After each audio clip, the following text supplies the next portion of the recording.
that's a deal, right? That's a deal, right? Ayy, 12 can't really stop shit, so I'm still pushing like a mosh pit. Ice dripping, think I'm hot shit. In the yellow bucket with the mop stick. I've been jugging jams like wholesale. Everything must go sell. Hitting bitches with the oh well. Need 100 million on the low scale. On my worst night, I'm the best nigga. Wouldn't mess with you, couldn't cap to him. Homie spotted me like 700, brought 1100 right back to him. If I can't do it, then it ain't real. I just make dollars, I don't make deals. I've been going hard in the paint, still blowing cush clouds till I can't feel like. Ride with me if you ride with me, you can slide with me if you feel like. 550 on the 5 sticky, come get high with me, that's a deal, right? Ride with me if you ride with me, you can slide with me if you feel like. 550 on the 5 sticky, come get high with me, that's a deal, right? That's a deal, right? That's a bet, right? That's a bet, right? That's a deal, right? That's a deal, right? That's a bet, right? That's a deal, right? That's a deal, right? That's a bet, right? That's a deal, right? That's a deal, right?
Kerrigan. If you had to come up with one reason, what's it going to be? Why are you guys taking down Maelstrom tomorrow?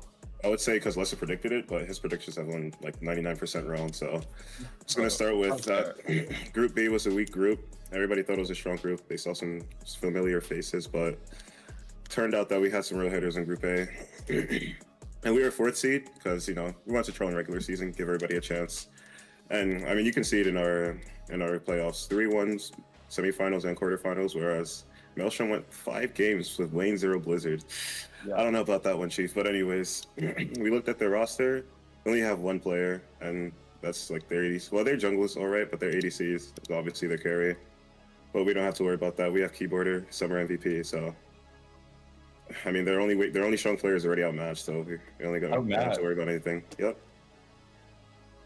I don't know. I think you need to put Drool before Keyboarder because that guy drools on his keyboard when he plays ADC. Like, I don't have to be worried about that. I think actually, so for this series, I think one of the biggest things that I'm really interested about is because your jungle is like really highly regarded, and he like seems like he is like. I don't know how he gets away with playing Kai'Sa jungle. That is insanity to me. But Trix, my jungler, is like, I think he's probably the biggest like player that's slept on in the league, which is kind of fair because if you actually look at our regular season, he didn't play for about half of it because he had like IRL stuff going on. And when he came in for jungle, like during our quarterfinals, he got series MVP. And then also like heading into semis, like my top laner ended up getting MVP for that series as well. So I get regarded as like, you know, the best player on my team. But I think sleeping on my solo laners, not Castek, that guy's shit. But sleeping on my top laner and my jungler is like going to be like it will be really bad for you if you actually do that. I've been carrying that motherfucker for so long. I am tired of like I hold down tab and like this guy is like 1 in 4. Like guys, I keep getting ganked. Guys, I have 500 damage per minute. Like and just complaining. It's so frustrating, but it's okay. I love him. I mean, if you watch the Aegis stream, watch any stream, you just look at the match history. Just look at the bombs I've been dropping on mid laners better than him. ZMT got the work, Troy got the work. It's like Kaztek is the final boss. Like, come on, bro. That's just like it's like a meme at this point. But besides that, my greatest strength is never lane. It's about moving around the map, and I did not see that guy move around at all. So you said Trix is a player that slept on. I mean, he's gonna have to juggle against 2 people. So after your mid gets gapped, I'll gap your jungler as well. So yeah. Don't worry about that one. I have a point to raise because you mentioned at the beginning of this when the biggest thing going in your favor is that Lester is never wrong. Is that right? Oh no, he's always wrong. So he's always wrong. Yeah. I don't think so. His predictions were pretty good.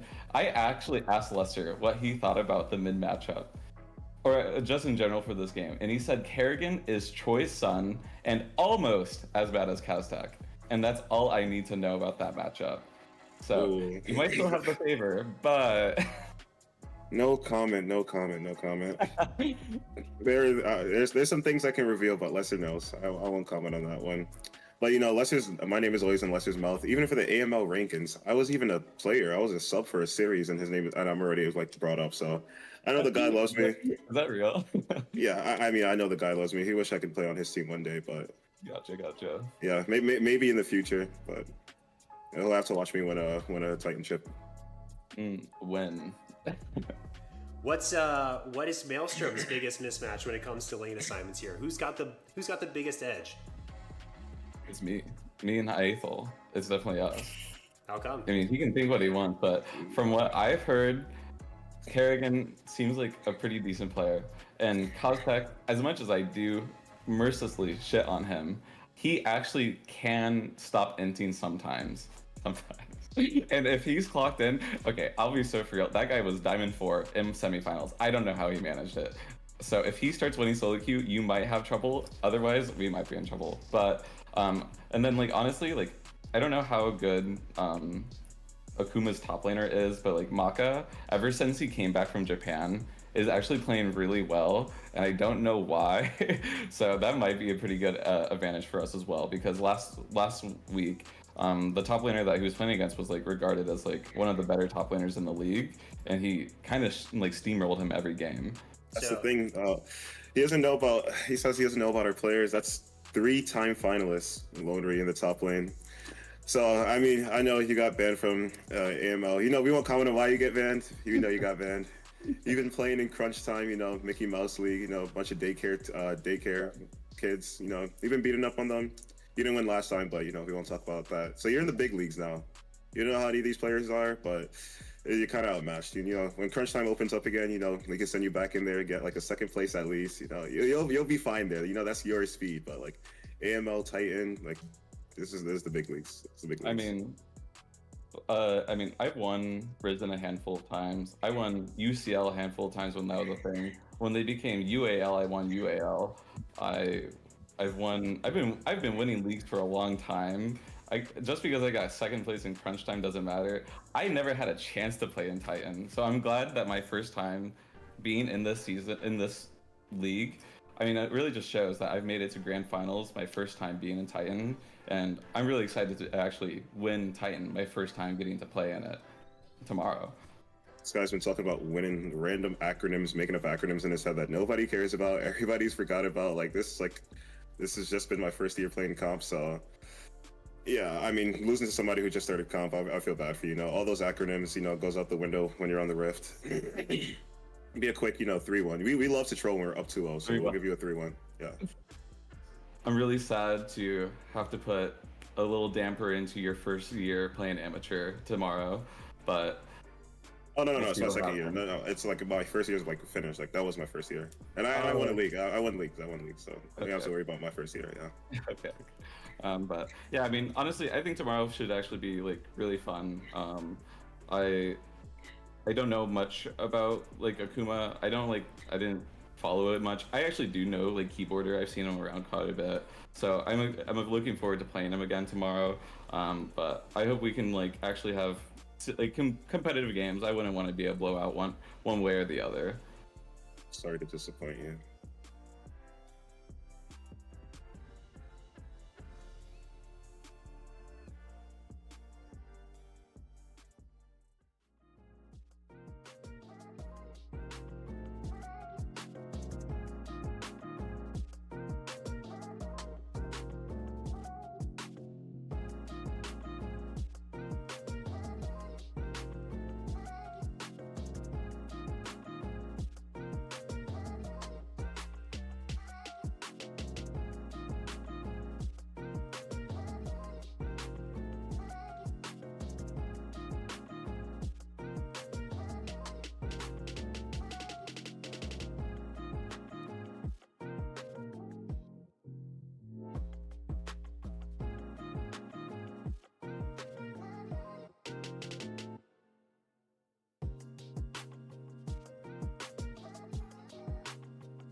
two teams, Omega Akuma Pairing Knives and Maelstrom Esports. A team from Group B, a team from Group A. One best of 5, full fearless. The winner is our champions. You saw it before if you were here in the stream when the video was playing, talking a whole bunch of smizzy towards each other.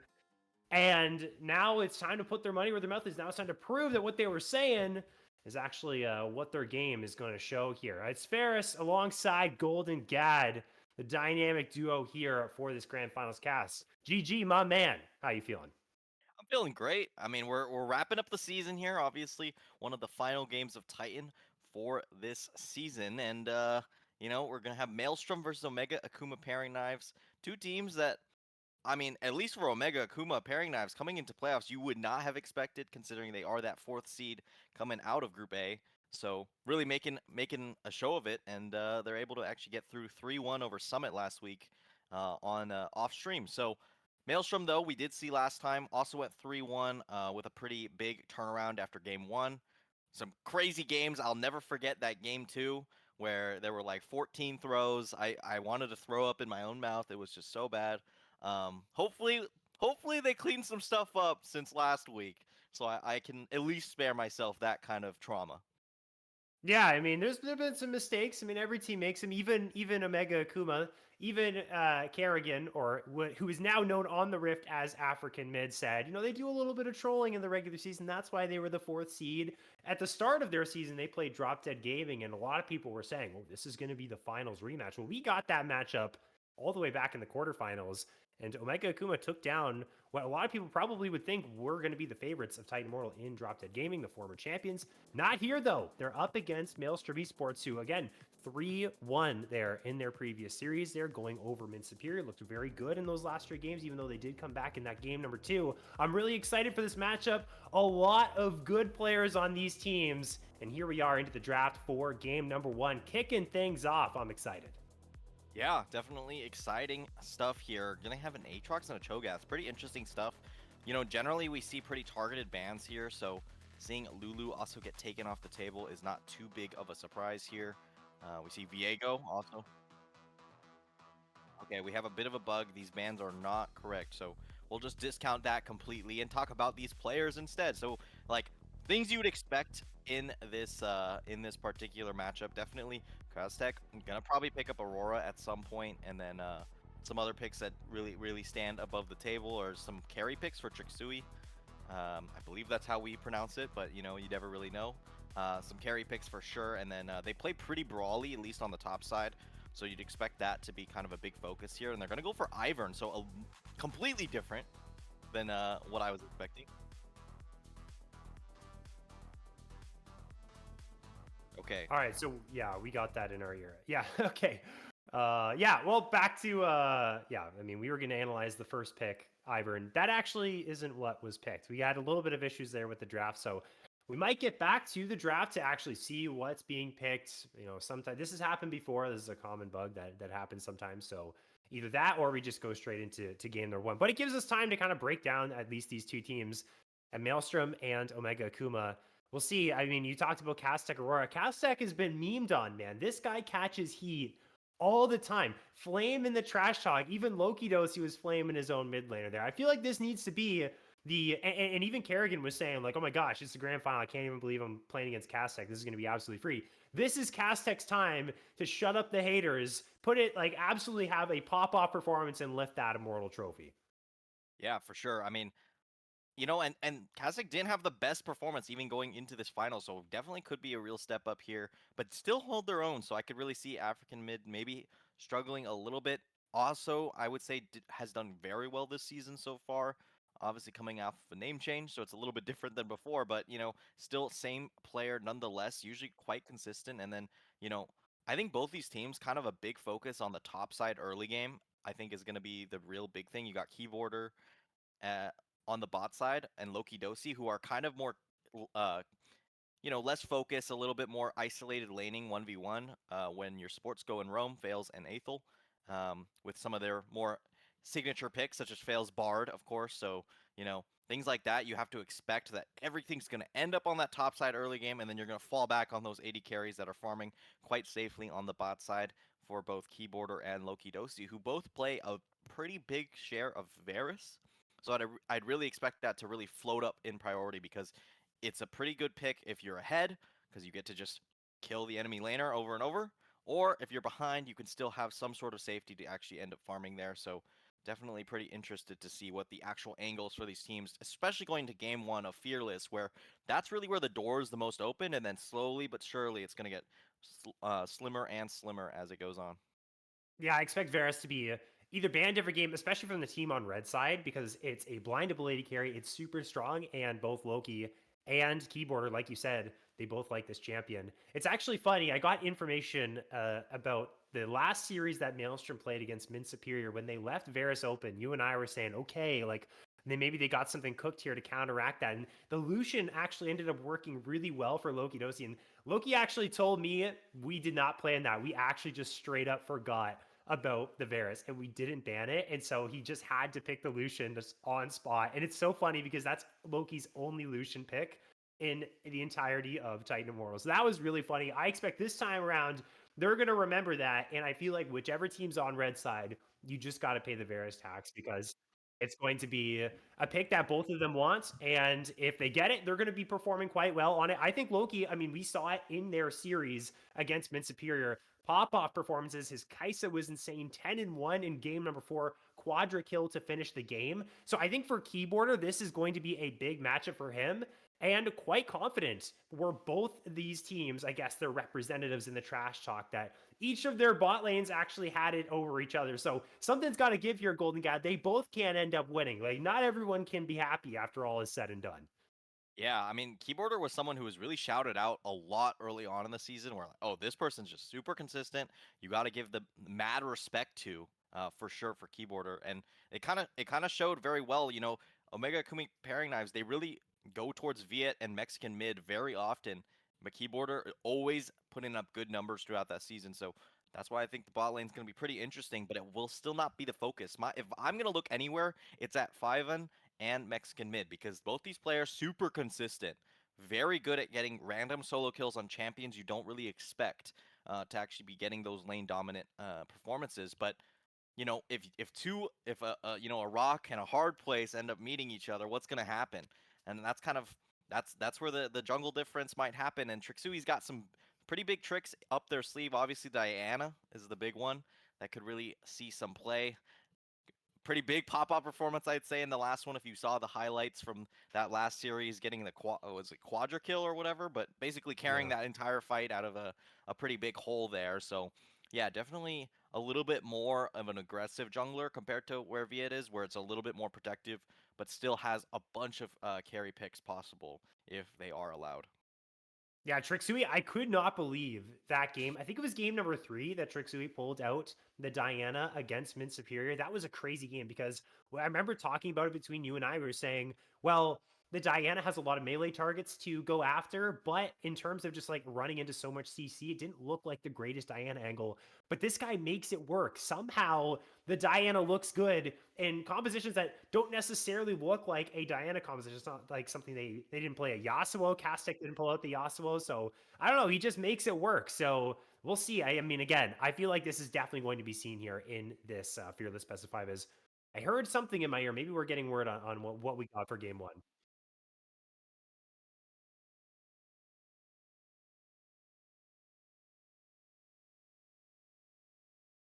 Okay.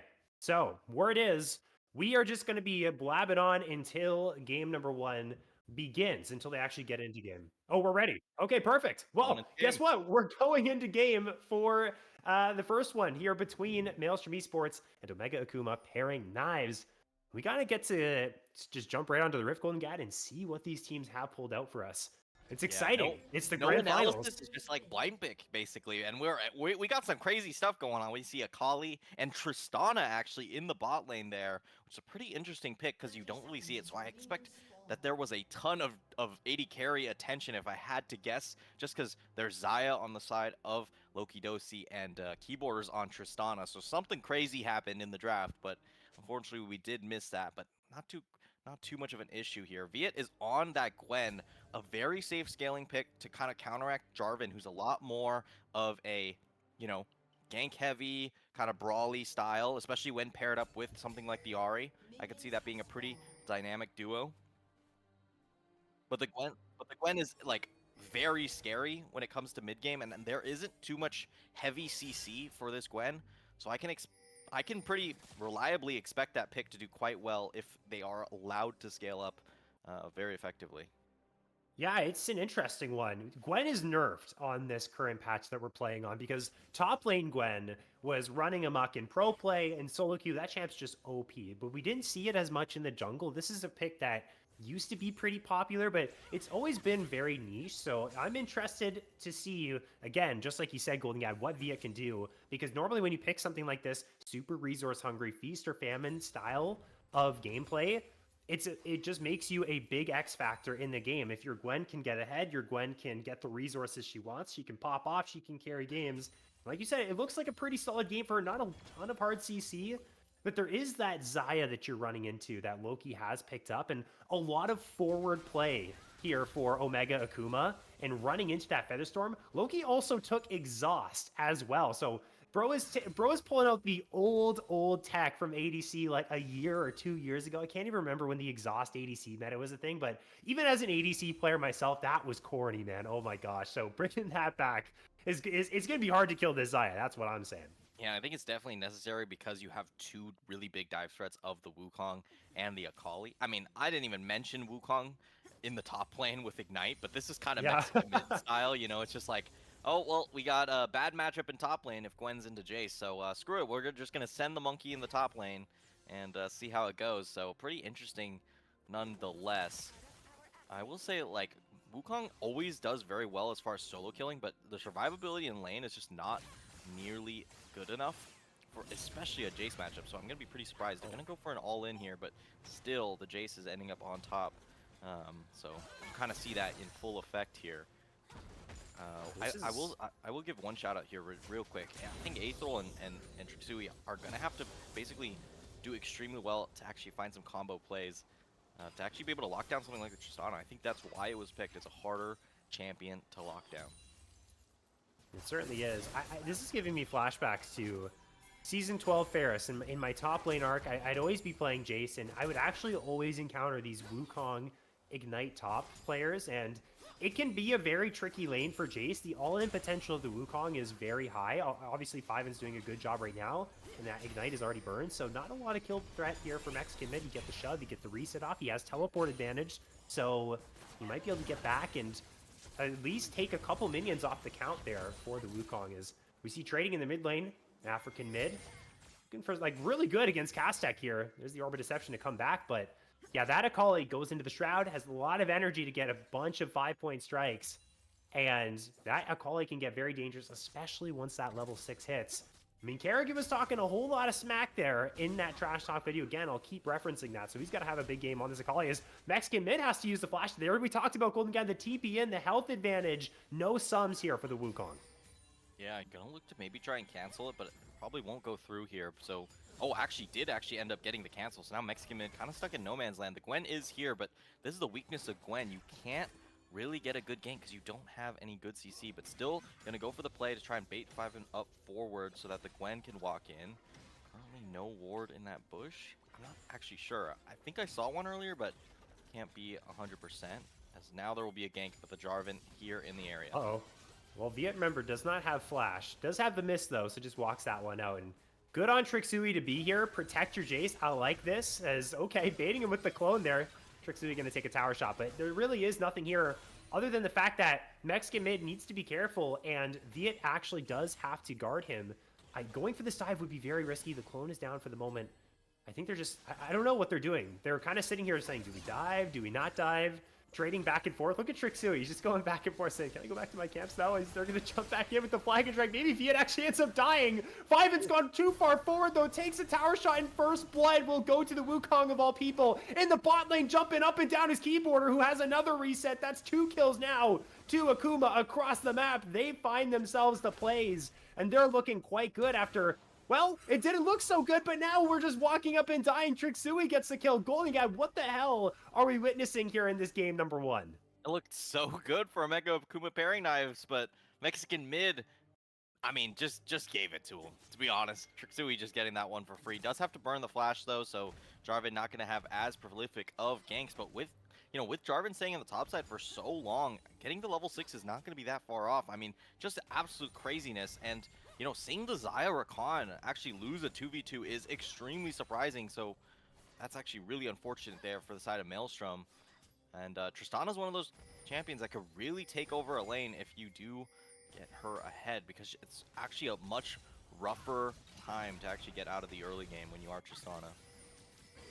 Certainly is, and Tristana is actually kind of at the point in the meta right now. I played against Tristana today. I actually played a couple league games today, and she was quite strong, as that's a good cancel there from Keyboarder to get out of the grand entrance. I think Utah Wild Arrows is just a fantastic item for this champion. I assume that's what Keyboarder is going to build. Everything else, like Collector, Kraken Slayer, kind of mid items there on Tristana. She really likes the Yuntal. She can get reset super fast. Like, the Tristana I was playing against was just jumping in, getting resets, and then just jumping out like instantaneously. That's how crazy it can be. I feel like this champion has finally got the revival it's wanted in the bot lane, the revival that Riot's been looking for so long, where it's like Tristana mid, no Tristana bot. This is an AD carry. We want her down here. I think she's really strong, and getting that extra kill definitely helps, but if you look at the CS department and taking that back, Keyboarder missing a lot of minions. That extra kill that Keyboarder has is pretty much just mitigated by the CS lead that Loki has. Yeah, you could see that especially in the gold graph where it's pretty much exactly even, but that's also accounted for with the 1 kill onto Mexican mid, whereas 20 CS down in the top side. So definitely seeing, a pretty good showing here from Maelstrom, and they're also able to actually grab up this Drake as well. It's going to be the classic Grubs for Drake trade, since Tristana did have to back a little bit early. They're just going to grab that up with the extra pressure. And right now, it's looking pretty scary for Five, and I think this could be a solo kill potentially in not too long, to be honest, especially if Mexican mid actually opts for it. Oh, look at that. You are... There's Caster Cursing, and then there's, like, I guess Caster Psyche. And you have that Golden Guide. You just knew Mexican mid was going to all in. He drops the Ignite and the Cyclone. Now it's going to get a little bit unfair. I was going to say because it's a 2 versus 1, but guess what? Trixui's here to party, drops the Cataclysm, gets 1 kill. The needlework from V, it's going to make it a 1-for-1. The 2 junglers are the only ones remaining. African mid is lingering in the shadows, and Trixui now realizes his flash. Perfect execution. Look at the shuriken. That was so smooth from African mid. Finds himself the kill. The R2 is good enough. That roam pays off. Yeah, nice awareness there to just instantly pop the E after the R. Guarantee the damage comes through before the Jarvan could get out. So big plays there from Omega Akuma pairing knives, and they're going to get away with just only losing Mexican mid there on that push, on that wave. So it's honestly not too bad. But now an all-in here from Fails. You have to be careful. There goes the quickness. Loki is really difficult to take down. That pullback, that blade color did not really find its mark, and well, that play actually just fizzles out. As we can see, Procom's draft score. It looks like Procom's is favoring Maelstrom, although Maelstrom's bar is not as big. So that it looks like though 57%, 43%. What do you mean it's cute? Sorry, no. They are they got the Procom's blessing here. The Procom thinks they got the better draft, and well, I guess we'll see if that ends up coming to fruition. Again, you want to draft better, Procom's definitely going to be your way to getting a little bit better at it. Tell your friends about it. Procoms will help you get a little bit better at that. Yeah, definitely. And I think that's pretty attributed to, I'd say the Xayah Rakan. I feel like it's such a consistent bot lane, especially in like solo queue, for instance. Really gives you a pretty big advantage there on the bot side. As Mexican mid, as soon as this Ignite and the Cyclones back up, I can imagine that's going to just be an instant all-in. So pretty curious to see whether that'll happen, especially since Flash is up. So Fiven has to play pretty careful. Does have Flash now. But Mexican mid, never shy to just go for the solo kill whenever it's available. Definitely not. And when you take Ignite, you're playing the Wukong, like that's what you got to look for here. Jay scales quite well as, well, now Mexican mid could be in some trouble here. He pops the Cyclone. Look at that burst. It's insane, but Fiven puts the hammer down onto the Monkey Skull and will get himself 1 back. 2 kills now for the Jace. Big CS lead. Again, I want to point out, Fiven has played many games of Jace here in Titan Immortal, and is showing why he is one of the best Jace players in this league. He's pulling out so far ahead, especially after that kill, and he's going to be very dangerous later on as Viet gonna find him? He's gonna find him. He's got the sweeper. He's got the kill. The snip is gonna give another to the Gwen. And, well, big lead in the top side for Maelstrom. But in the jungle, Akuma, look at that. The Gwen is ahead, got himself 2 kills. And Viet's feeling pretty nice.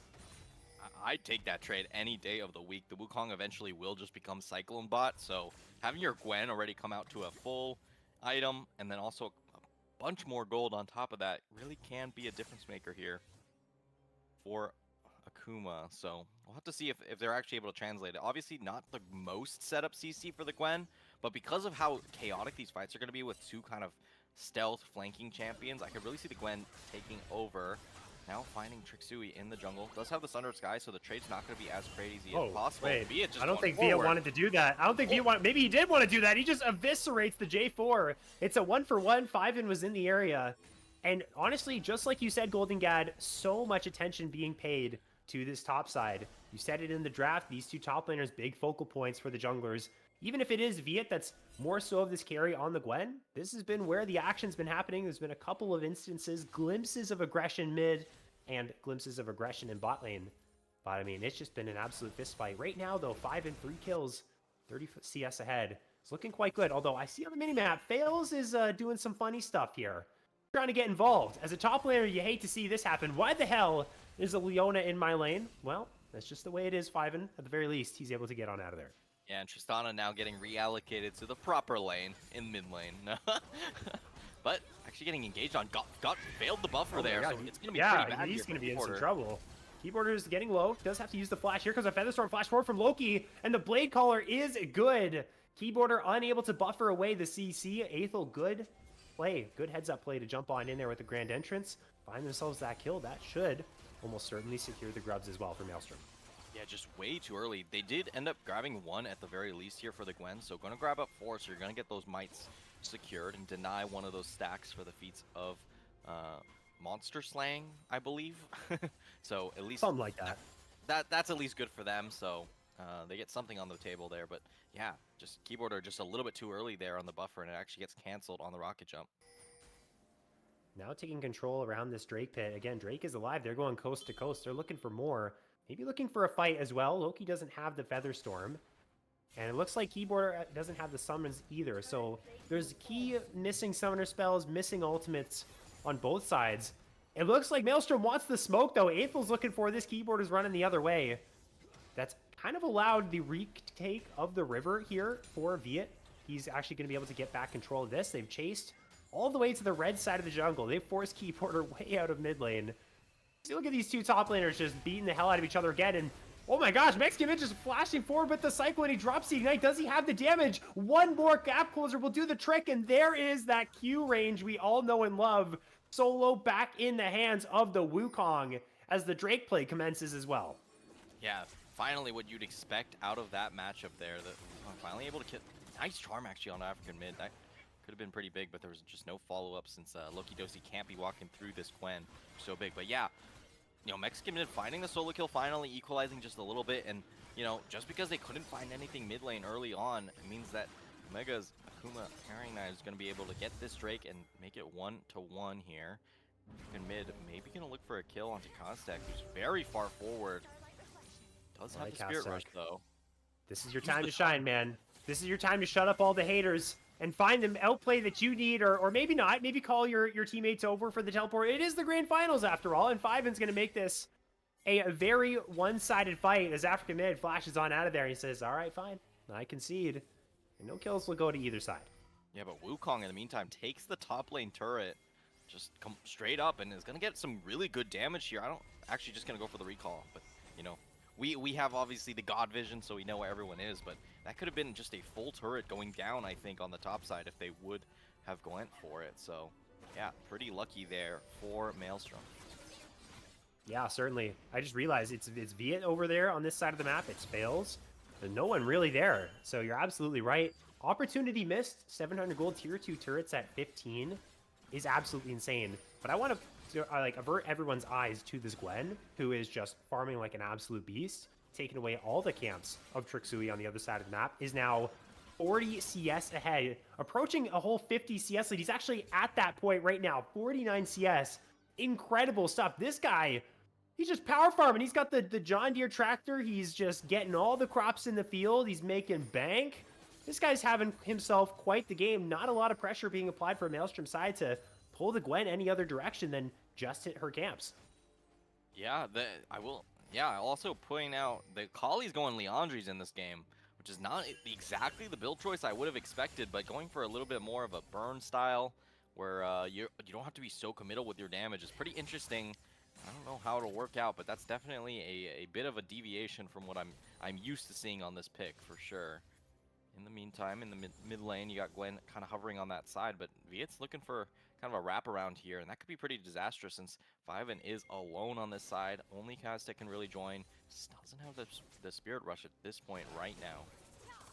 Fiven has Phase Rush. He looks pretty cooked right now, though. He doesn't have the flash, but look at that. Phase Rush movement speed to the skies buys him some space, but Viet is there to close the gap. Snip will grab him. Kill number 4. Successful play for Omega Akuma. No real response from the side of Maelstrom. Thus far, the macro game has been pretty solid from Akuma Omega's side. Loki, though, on this Xayah, doing pretty well for himself. He is well beyond 10 CS per minute, has the Essence Reaver, has the Navori Flicker Blade. If there is a moment, and we've seen moments where Loki just pops off, starts to put the team on his back and carry, well, this is a game where that definitely needs to happen, at least the way it's going right now. We're going to see a fight break out around the Rift Herald. The Smite's going to be secured by Trixui, but fails. Is going to jump right in and Flag and Drag knocks up 2. Into the Featherstorm goes Loki, who's in a whole lot of trouble. He's knocked by the Cycle, and the Shutdown's going to go the way of Keyboarder. This is not the fight that Maelstrom wanted. All that hype for the Xayah just to fall in this fight. It's the way the caster cursing game goes. Omega Akuma, they find themselves another play. Fails finds a huge engage there onto Loki Dosi, just not expecting Fails to just go for the raw flash in QER combo there to just guarantee the kill, since, you know, this is an exhaust on the Xayah, not a cleanse, so just going to be able to get that 1-5 and taking a ton of damage here.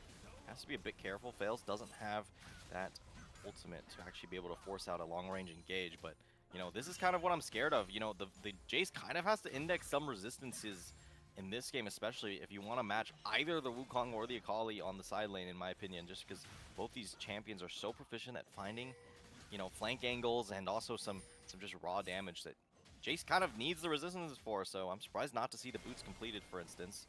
Next kid mid, though, getting kind of greedy here. He's going to go into the clone and avoid the Flag and Drag, but he has flash, going to use it. That looks max range to get over the wall. The follow there from Fiven, but do you want this fight? Is the question. Okay, Azel's going to join the party. This should just be a kill there. Last auto attack. One more should do the trick. And like you said, Mexican mid, 2 over aggressive there. No real response play on the other side of the map. Getting one back there for Fiven, who, yeah, like you said, doesn't have the boots completed. It's kind of a difficult choice here. On one hand, you could go plated steel caps to deal with the Wukong in the 1 versus 1. You could go lucidity boots for that aggressive, lower cooldowns, more ability haste, and get your spells out faster. You could go Merc Treads because there's a Gwen. There is a Akali. Those are going to be 2 high damage dealing champions on the Omega Akuma side. It'd be interesting to see what he goes for. He just goes for the cooldown boots. So, but now that he's on the Manamune, the Manamura, he will actually be a whole lot stronger in that 1 versus 1. And this is kind of where the J scaling comes into effect and where it's going to get a little bit trickier for Mexican mid. Yeah, definitely a little bit more difficult. But now you're pairing against the Akali, who's just as strong in this one. So not going to be as free of a matchup here as now they're going to look towards the bot side, and you're seeing some pings go out that area, but just because the break is on that side, Kaztek has to be very careful here. If you go down, that's a disaster, and I think they got the engage onto him, so that should be Kaztek just going down instantly, and they're going to trade Rift Herald towards the mid lane here. Keyboarder has no response, so just going to try and grab at this Rift Herald after it charges, but I'd say it's still a net positive play here for Akuma.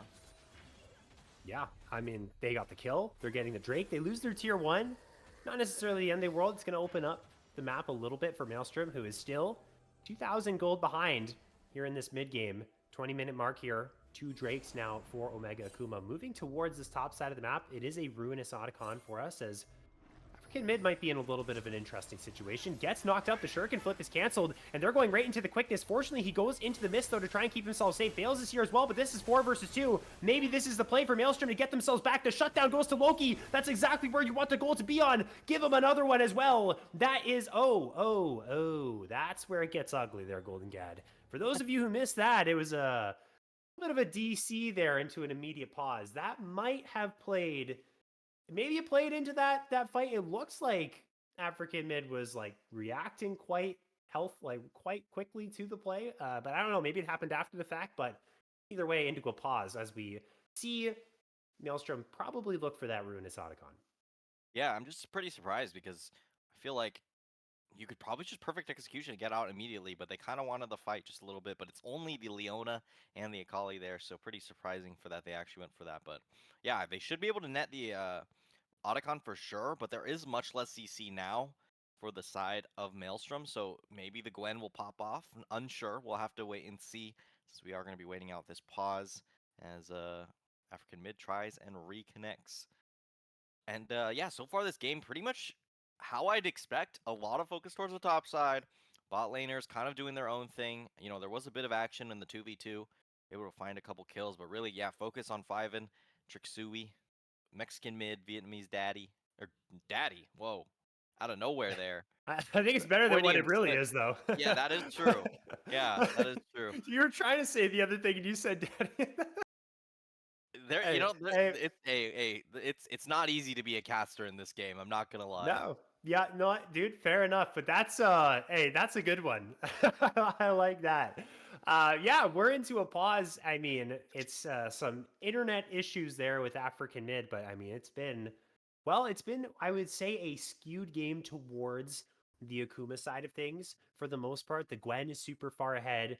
The Tristana's slowly scaling, got the shutdown, or at least what I assumed was the shutdown at the Rift Herald onto the Tristana, onto Loki Dosi, who did just also get 2 kills. So now the game gets a little bit interesting from this point on. They're about to rush that Otacon. They get 2 kills onto their Xayah here. I think there's a real chance, exhaust in hand, you're playing a champion with fantastic self-peel. There's a real world where Loki could take over this game. We've seen it before. And the question is, can he position properly? We've also seen fights where he's just fallen down flat on his face, gets knocked up by a cyclone, and ends up dropping. So I assume here we are back into the game, or at least from at the point of where we were, as we go to continue on now. And here's the Ruinous Otacon being started. It doesn't look like there's going to be any type of contest, at the very least, though, on this side of the map. The Tristana's wrecking house on these towers. Yeah, and Wukong also able to answer as well. Kaztek has to make a decision, goes towards the mid lane. Doesn't want to have mid fully open up. Wukong now gonna chunk away the turret, but TPs take so much longer now. So gonna be able to get out a bunch of damage here. Ivan probably just gonna look for the kill here. That Muramana you were talking about, that's disgusting. Yeah, the damage is insane. This is Jace once he hits that item spike. And just overextended his Mexican mid, not really aware of the fact that the Jace who's teleporting onto your face is gonna, absolutely take your life away. A little bit of a rap god moment there for myself. I always try to applaud myself when I get the rhymes in. And that's going to be pretty big. 5 kills now onto him. And more kills going into the carries of Maelstrom Esports in this game number 1. Things are looking pretty tight. Look at the gold right there. That's dead even, essentially. 200 gold, 21 minutes. That's not really anything to take home from either of these teams. I think we might be in for a banger here, Golden God.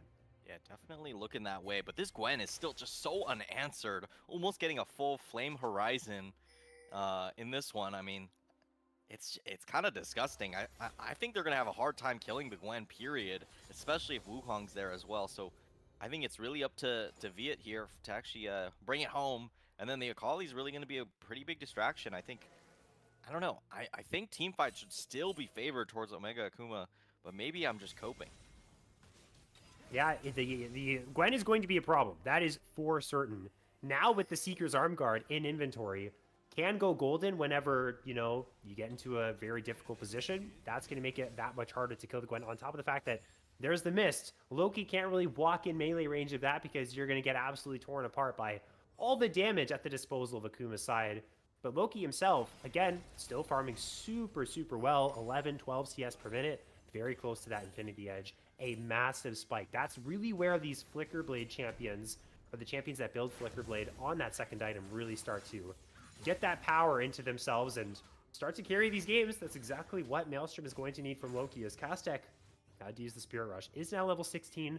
Shouldn't be on too long of a cooldown. Still 2 minutes to go on this Drake, and still 2 minutes on the Baron as well. So honestly, level 16 already. Am I seeing this right? This is level 13. This is a level 13 Akali to a level 16 Ahri. How did we get to this level of an experience discrepancy like this? I think it's just Kaztek not joining a lot of these fights, whereas African mid is pretty much always there, and yeah, that's one thing to kind of really big note there. But Kaztek now walking Oh, forward, no. no Spirit Rush. Oh man, he walked straight into the trap. Fortunately, has flash, but Viet might just run him down here with the needlework. He has the ghost. It's game over. It is Jover. That's what the kids are saying nowadays. Viet has his 6th kill of the game. He's got a Dark Seal in hand as well, Golden God. That'd be crazy if he turns that into a Magi's. I mean, I don't know if I'd recommend it, at least until the Zhonya's is complete, so we'll have to see how that actually turns out. But honestly, this is still looking in the favor of Omega Akuma. They don't have priority on this bot side, which is where the drag will be spawning very shortly. Baron also going to spawn pretty much the exact same time at that 25-minute mark, of course. So I think you're going to really rely on those item spikes you're going to pick up right now. So curious what the Tristana is going to end up being able to pick up on this back. It's probably been quite a while since the Tristana actually went for one. So if it's like a full item completion similar to where Zaya's at, I think this could really be pretty scary here since, you know, Jarvan is just so much weaker than the Gwen at this point. He certainly is. Working towards that 3rd item is Viet. Kind of at that lull state here. It's been a pretty quiet mid game, I'll be honest. There's a couple kills here and there, but now we'll see if it kind of rips wide open. We're still relatively early into this game, and there's no threat of a soul right now. Neither team, I mean, it is going to be soul point for Akuma. I assume Maelstrom, now 3 items on Loki. They're ready to contest. There's nothing else to really wait for. 3 items on 5 as well. We already saw the damage he was doing on the Monomura spike. Now with that Black Cleaver at hand, he's definitely going to hurt here. So honestly, I think overall, if it wasn't for this Gwen, Maelstrom is in a fantastic spot in this game. And we talked about X factors early on. It's going to be exactly that, as it looks like Omega is trying to force a fight here around the Baron. And actually, this is an interesting map situation right now. It's going to be Loki on the Drake. Teleporting in is Kaztek. They're just trying to, I guess, move them over here to look for a fight. Yeah, they want the fight, but Loki Dosi just committing to the Drake, able to grab that out for pretty much for free. As now they're jumping on the Viet. Oh my goodness, if the Gwen just dies like this is terrible for Akuma. He just walked straight into the trap, right into the brush. He face checked it. African mid forced to flash over the wall to safety. 2 kills down, jungler included in that gravestone, or in that set of graves, which means it should just be the Baron for Maelstrom's side. Mexican mid's on a flank. He's got no homies around here with him though. And this is, he really just has nowhere to go, no way to get into the pit to make this a Baron here for Akuma. Loses his life as well. He's decided to show himself. The rest of the squad is aware of where he's at, and he's just going to get corralled by multiple people. Pops the Cyclone and ends up dropping. Well, look at that. Golden Gat all of a sudden talked about a slow mid game. It just got turned on a dime, and all of a sudden Maelstrom is in a fantastic spot. Yeah, what a disastrous face check there. Not able to even get off the Zhonya's there to maybe, you know, stay alive for just a little bit and allow your Akali to join the fight in time. But no, it's just going to be a full kill there. And since the, you know, Xayah didn't even burn anything in that, you really cannot be winning that fight. So pretty dominant showing there from Maelstrom. And now they find themselves 2k up and with all the momentum on their side. They certainly have that there. We'll see what they can do with this Baron. Looking to get some vision inside of the jungle. Maybe catch Viet out once again. Honestly, the crazy part is, too, is Viet wasn't even able to get the Seeker's Arm Guard proc off. And thankfully, he didn't upgrade to Magi's because, yeah, that would have been a bit of a disaster. He already lost those juicy Dark Seal stacks, but fortunately, not going to be quite as devastating. He wants to continue to power farm, but this jungle does definitely get a little bit dangerous. African mid is around here to try and help him out if he gets caught out by anyone, as the siege is, well, it's commencing slowly from Maelstrom's side. They have top side pushing out. No one's in the bot side right now. I feel like they want to fix that bot wave and maybe get a 3-wave push in, but for now, it's just going to be that 4-1. Yeah, they don't want to be giving any opportunities for the long-range Leona engage.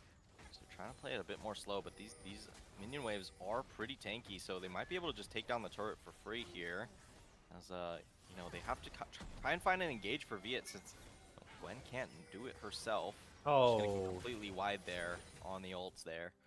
A little unfortunate, but yeah, Xayah's still having the ult, so even if it was going to land, it was Viet, what happened? Did he DC? What the hell just happened? No, don't tell me we're getting plagued by DCs like this in the grand final. I don't know. That was not a DC. I saw a recall, so I'm pretty sure that was a little bit of BM potentially getting punished. Okay. I might just be flaming on the broadcast. Are we going to see the end of game 1? Is this seriously the anticlimactic ending to game 1? Please someone wake me up from this bad dream and tell me this has not just happened. Is Maelstrom Esports just going to force the end right here, right now? They have the Baron here, Golden Gad. It's 5 versus 3. The strongest member of Omega Akuma is down. They're going to have to try and make a miracle base defense happen. One Nexus tower is already down. A good stall there on the Cyclone. But now the Nexus is exposed. Mexican mid's trying to go in, trying to save the Nexus, trying to save this game number 1. But it's Maelstrom Esports who've knocked them all down. And at 28 minutes, out of nowhere, we have ourselves first blood in this series. That is just disgusting. Oh my god. Oh my god. It's not Maelstrom doing it this time, but man. You know, we close out that game in a little bit of a strange fashion. If you could see my face when that just happened, I think it was pure disgust. Most likely. I mean, Yeah. there's nothing to say there. Just, you know, you play out a pretty solid game throughout the entire thing. You lose, you basically get picked twice on some of your more important members, and you lose the game. That was, yeah, exactly. It looked so good for Akuma. It felt like, okay, so the game ended at 28 minutes.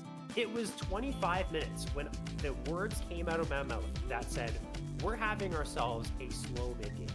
Kind of implying that we're building towards a late game catalyst, maybe a game where we go to Soul, we go to Elder.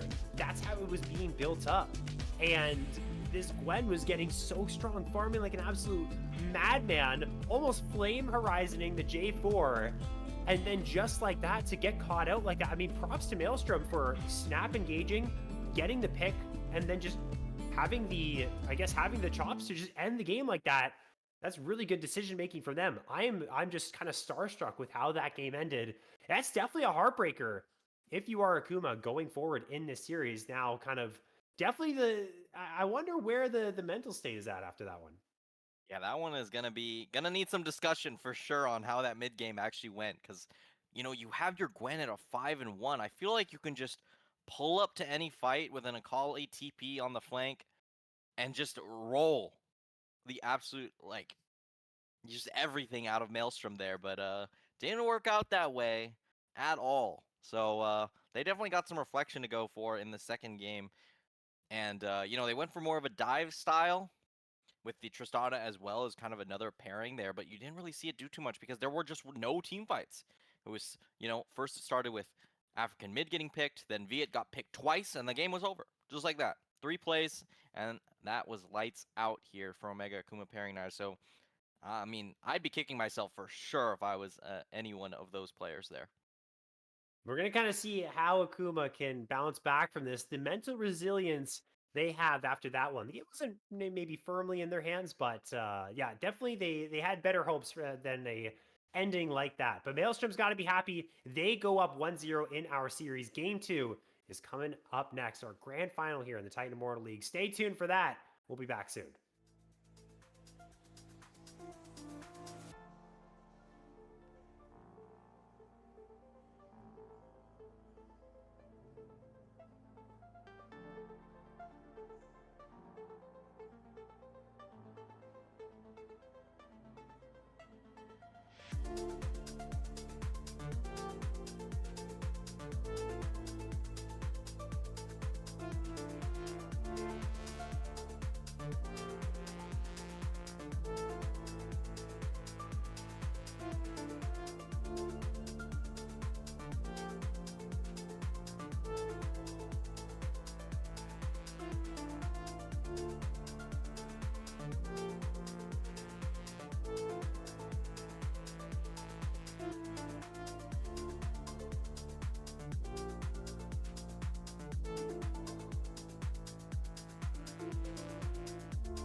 We return with our grand final here in the Titan Immortal League. 1-0 is the lead for Maelstrom Esports.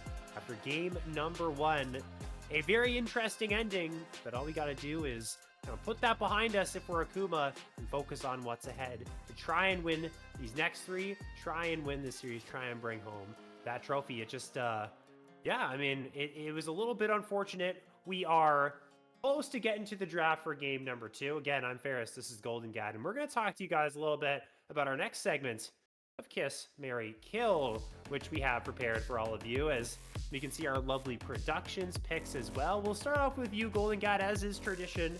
Give us the breakdown, man. Why'd you pick what you picked? I mean, if anyone knows my history, I have a very, very long history of Maokai in particular. So it was just logical for me to, give the ring over for that champion, that my beloved. I, this is gonna sound crazy, but I swear I was a pioneer when I started playing Maokai support in season 11. Okay, and I was like, this shit's broken. And I hit diamond with it, and I was like, okay, it's broken. And yeah, and then suddenly it was just the most pick ban champ of all time in like season 12. And I like to think I had a little handle in that creation there. And then yeah, Corki gonna end up dead. It's just not that attractive of a skin. I get it's an Earth, it's like, but like, look at this 2014-ish splash art. Just not my favorite. Whereas Pugma, it's just a dog. I'll give a kiss on the forehead. Sounds good to me. Whoa, I'm getting word from production that apparently kisses are only allowed to the mouth. And that's a lot of slobber, but he's still pretty cute. So your pick is your pick, Golden God. Yeah. And you know what? Golden and I are also with you in that boat where we're giving the dog the kiss on the lips. Yeah, my thought process was, okay, I'm more of a dog guy than a cat guy, so I'll give the kiss to the dog. I'll take out the cat, or the imposter cat, the tree cat. And I married the guy on the manatee or the with the machine gun. With the machine gun, cause dude, that's cool as hell. This guy's dope. He's like in a World War II dogfight on an Earth with a spatula. Like, come on, man, that's just sick as hell. So I gotta just, you know what? I'm different too. I got the different pick. None of you guys married Earth Rider Corky, so I'm happy I'm different there. I thought it was pretty cool. I was like, you know what? Let's do it. Yeah, definitely different there. For once, me and Golden agree on something. The double Golden there, coming in hot. Actually, with the agreement for once. That's surprising. Yeah, you can see Loki's picks as well. Married the Pugma, actually. Gave the kiss over to the Earth Rider Corky. So we'll actually have to ask Loki if Loki's kissing the manatee or if Loki's kissing Corky. Or both. You don't know, because there's 2 people there. Or I guess one's not a person. It's a manatee. But that was Kiss, Marry, Kill. Again, hope you enjoyed. Oh, she said the manatee. Okay, awesome. Well, we got that settled. We got everyone's picks, and look at this. We're ready for draft number 2. Again, tragic ending to game number 1 for Omega Akuma. And we'll see now. Now, draft is actually fixed this time, so we'll be able to see what they're picking, what they're banning, what adaptations we do see here. As here we are into draft. Talia going to be taken away on that B1. Yeah, I'm just not going to think about that first game. If I speak, I'll be in big trouble. That's for sure. But here we're seeing some pretty solid picks getting taken away. Obviously, Talia, pretty good flex pick there. You could actually send it to the jungle still definitely viable, as well as Pantheon, who has a bit of flexibility in that jungle and support position. We didn't get to see the bans in the last game, so we can't really compare whether they're making any adaptations, but seeing the Diana ban makes a lot of sense. Obviously, Chixui, very, very accustomed to that champion. Good to just get it out of your hands. I think especially in these lower level leagues, compared to like LCS or LTA as it's now known, you want to get rid of some pocket picks that are really dangerous rather than just straight up the meta. And we're going to see Varus get that respect ban as well, since you are still sitting on that red side here for Omega Akuma. But seeing Volibear and Tryndamere makes a lot of sense. Those are picks that Mexican mid has reliably gone to and seen success, as we're going to get a Vi lock in immediately, which is pretty surprising considering the kind of very common pairing is the Ahri. So seeing that locked in first without that Ahri to actually fall back on is pretty surprising. So, we're seeing actually Kindred just straight up feeling confident here for Viet, who did play it previously in one of the games that we did end up casting against Vi, if I remember correctly. So definitely a pick that Viet just likes picking for that.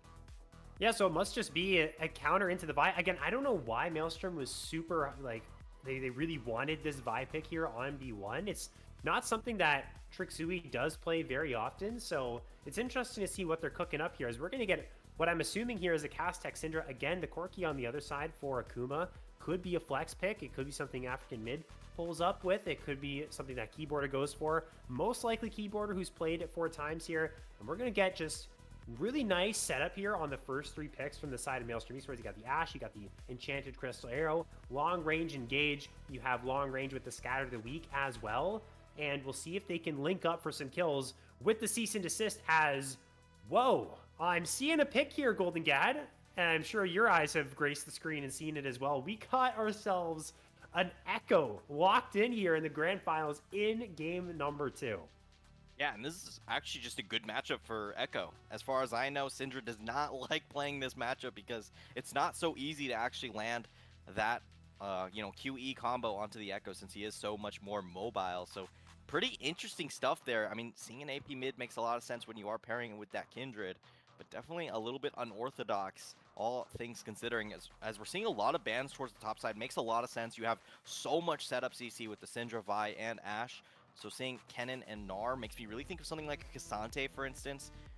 Potentially going to see that get locked in, or maybe something a little bit more kiteable. I was going to, so it's going to be a Renekton. So there is stuff like the Aatrox still up as a counter pick. Well, kind of skill pick, depending on how your interpretation of that is. And I could see that really being the pick since there is just so much setup CC. And now you're going to put the Braum on top of it. So Echo and Renekton are going to have a much more difficult time to play this game out.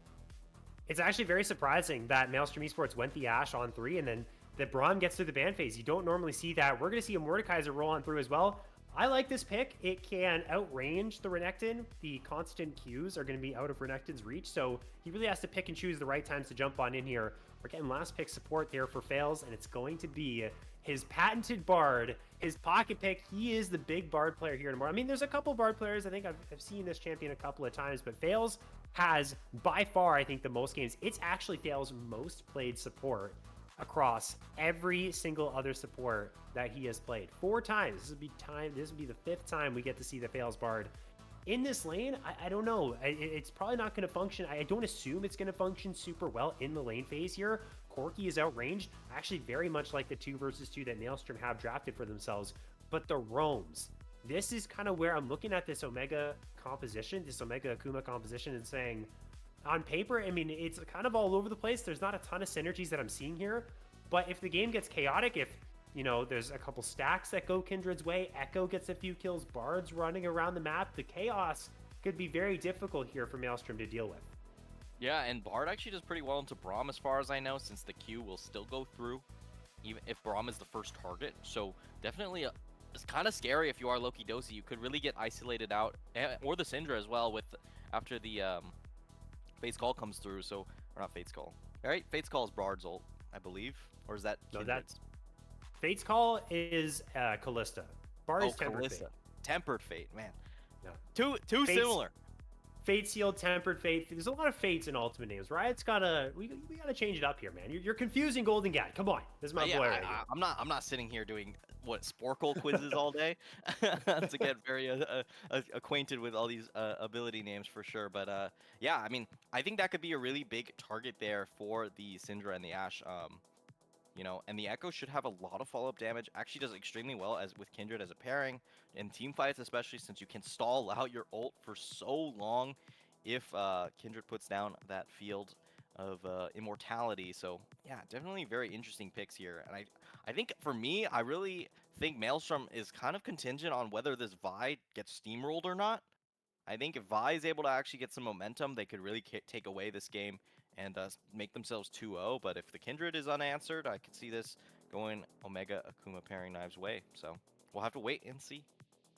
The Lamb's Respite, which honestly, I love your name as well, Golden God, the Field of Immortality. That's kind of hype, man. Like, why aren't you the one making these names here, dude? That kind of sounds cool. The Field of Immortality. Once that goes down, if there's an unleashed power going on to any of these targets, that's just going to be completely mitigated by that ability there. The timing of the Lamb's Respite is going to be really important here for Viet. And I'm kind of hyped to see how this Kindred goes. Again, I think this has to be a super high octane early game from Akuma. Get this Echo roaming around the map, diving, get this Kindred invading, shut down that Vi, like you said. Don't let Maelstrom get into a comfortable position where they have so much setup for these picks, for these fights, and make sure that these carries that are also very immobile in the Syndra, in the Ashe, keep them on their toes. Make stuff happen. That's what we want to see here. And, you know, coming off of that disappointing finish to the game number 2, or that game number 1 rather, they're going to be hoping for some life in game number 2 as we get ourselves the invade, but unfortunately nobody's home if you're Maelstrom. Yeah, they should place down a ward, but it seems like they actually just want the fight. They don't care about getting some of the vision control, so they're just going to give it up immediately. I was going to point out, you know, we haven't seen Echo in a long time, so I'll break it down what this champion wants to do for the most part, since I've played it actually a decent amount in the mid lane. Yeah, you're going to look for a solo kill level 3. That's generally how Echo is kind of built. You're looking for a solo kill, so I think Kaztek has to be very careful, especially considering it felt like in the last game, African mid, especially early on, the Akali into Ahri had a pretty big advantage, to be honest. So I think Kaztek's going to have to be very careful as this game goes on, because as you said, if Echo gets fed, I could see this very easily snowballing towards Omega Akuma, despite how the initial game went. But you're seeing a bit of an invade here. Mordekaiser is in the area, knows a little bit about this, but the smite is going to be in the pockets of the Kindred, so it's not going to matter that much. But Mordekaiser actually doing a good job forcing out. Might actually get... Oh, this is just wasting time. I have no idea what's going on. I don't know why Fiven's even trying this. You can't even do anything here, man. Like, he's got smite. You're not going to win the 1 versus 2. Like, just go topside and just go lane. I guess he found it out. I don't know what he was trying to do there. I think both top laners ended up missing first XP, or maybe they missed a couple minions. But either way, at the very least, Mexican mid was also there in that exchange, so it's not like he was getting the top push and getting ahead in XP. And also, Trixui knows that this is happening, so he's just going to make his way into his enemy's jungle. But look at this. An audible is being called here. African mid and Fails linking up to try and push Trixui out of the jungle, try and make his life difficult so that Viet can get ahead. This is this sort of game of chess being played here by Omega Akuma. A lot of stuff across the map being invested to try and get Viet ahead on this Kindred. Yeah, very interesting. I mean, the Vi is still going to be able to grab up a couple camps, but if Vi ever goes down in this early game with an early roam from an Echo, it could be a pretty disastrous, since didn't end up farming the entire bot side there for the Vi, so could really get put behind, but should be able to just grab up those camps. No big deal at all. So far, everything's looking pretty even, as they're going to go for a bit of a roam, clear out some of these wards on that bot side, as African mid spots up Trixui walking out, but Kindred's going to get away with the Wolves, so not even that bad of an exchange here. It's pretty much going to be exactly even for the camps. And okay, well, here we go. We got ourselves another pause, another DC. This time, it's not African mid, it's Viet, and we were kind of saying, like, I hate to just beat a dead horse here with the whole last game situation, but we had in our minds, like, maybe he did DC. You were pretty adamant on the recall, and I'm going to go ahead and believe you, but now that he's DCing here, this is not a good look for Akuma. Their internet is not working. Someone's kicking PCs. Someone's sending viruses over to their computers. No, I'm just kidding. I'm making up a whole bunch of stuff. It's Those that are darn false. Meowkai. I don't actually think anything malicious from Maelstrom Esports side is happening, but things are definitely not going the way that they want, at least in terms of the internet situation for them now. But we're into the pause, can talk a little bit more about this game. And yeah, I mean, already the Kindred, you said, got the Wolf camp, but on the other side of the map wasn't able to take away the Wolves away from Trixui. So actually, across all of these things that we're seeing, all the back and forth, the invades, the people trying to stop the other team's jungler from taking away their junglers' camps, I think things are going to come out relatively even after these first clears. I think Kindred's as Golden Gad does the math. I think Kindred's up 1 camp. Exactly. Is the mini map above you? Is that why you checked? No, I'm doing math. I need to like think about it. You got to make sure it's right. I'm pretty sure Kindred's gonna end up 1 camp up, and then should have tempo to actually take top scuttle. So honestly, not too bad. Since Vi has to go all the way back across after taking Krugs. So yeah, I mean, I'd say still a solid early game for the Kindred. Gets out scot-free. The Vi not able to successfully find an early gank, so it should be a lot more comfortable. And I'm very curious who Kindred actually ended up marking in this one. Usually it's just the enemy jungle for the early game, but maybe went for something a little bit more spicy, or maybe just didn't allocate it onto anyone yet and just holding it on for the next one. So yeah, well, I mean, I'm pretty curious to see whether Kindred's able to hold on or not, just because you kind of need to get rolling. Once you hit 4 stacks, you pretty much don't need any more. I mean, it's nice to have more, but you don't really need them at that point. But that could really be a safety valve. Luckily, they have the Bard, so that should be a much easier transition for them in particular. As now we get back into the game. Nothing crazy happening except for Kindred going straight for the Scuttle, hoping a 50-50 win on it. But looks like it ended up on the bot side, so Kindred's going to skip out on it and probably just look to maybe dive on top side. This is a very interesting look. Well, 5-1 is, yeah, this will be risky, but they do have full Fury here on Mexican mid. He has a level advantage as well. So he will be able to get that full stun off that full Ruthless Predator if they do go for this. They're hesitating, though, as one auto attack's already gone down. Mexican mid needs to find the stun. He's just going to fall. This is a complete disaster. Oh, my gosh. I could honestly, I can't say it in hindsight because that'd be cheating, but I could kind of see that happening from a mile away. They were not ready for that dive. They were not very decisive on what they wanted to do. Pacing back and forth outside the tower was Viet, and that's a terrible way to, you miss out on the mark, Golden Gat, and you also fail the dive. Like, that's a disaster. That's pretty gross. I'm not gonna lie.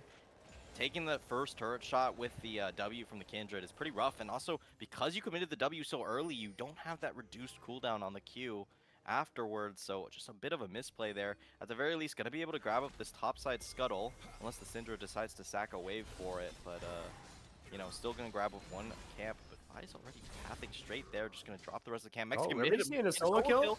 This might just, okay, that redeems everything that happened in that play. This happened last game too, with 5-1 getting the kill on the Mexican mid. These two just love to fight here as, well, it looks like actually Mark was secured for Trixui, or actually no, Trixui, I got all mixed up there. It was Trixui who grabbed the crab, so no Mark for Viet.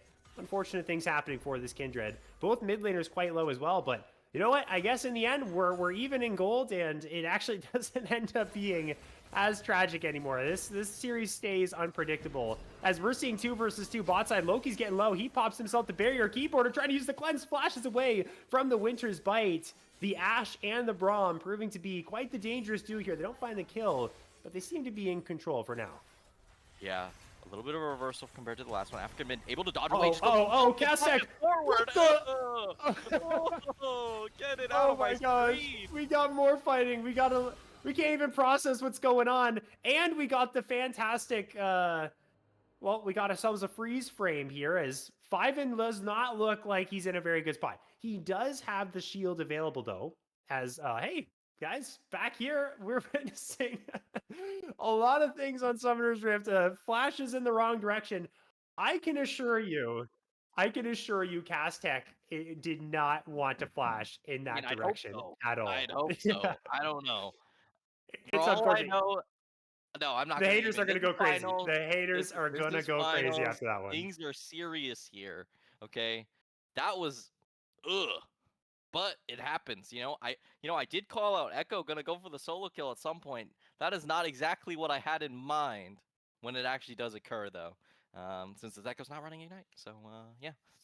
Ooh, a little rough there, but you know, they'll recover, and I'm curious to see how this top lane play will resolve. It is another 2v2 on that side. The Vi has the CC advantage, whereas Kindred has a bit of damage, but it looked like it was in the favor of Maelstrom there, just because they had a bit of a split call there for that one. I think 5-1 is level 6. If I do remember, 5-1 was level 6. I am getting word that we were going to miss that fight because of what ended up happening, which, I mean, we'll kind of see in the kill score what actually ended up going down. I mean, 5-1 had 1 death already. I don't think Trixui had died yet. I don't think Viet had died yet either. Mexican mid so Mexican mid already had 1 death there. So we have our kind of in our minds the mental image of what things were before that play happened, and maybe no one died. But the level 6 was there, so I'm pretty sure someone was going in the death realm, and it might have been Viet, who was behind 5, and it looked like Mexican mid was quite safe underneath that tower. Yeah, so we'll have to wait and see for that to actually come back in that one. So, I mean, either way, I think game state wise, you're actually decently happy if you are Maelstrom, even if that solo kill went through, because you denied Kindred the first 2 stacks. And that's actually just super solid, especially when you are playing Vi.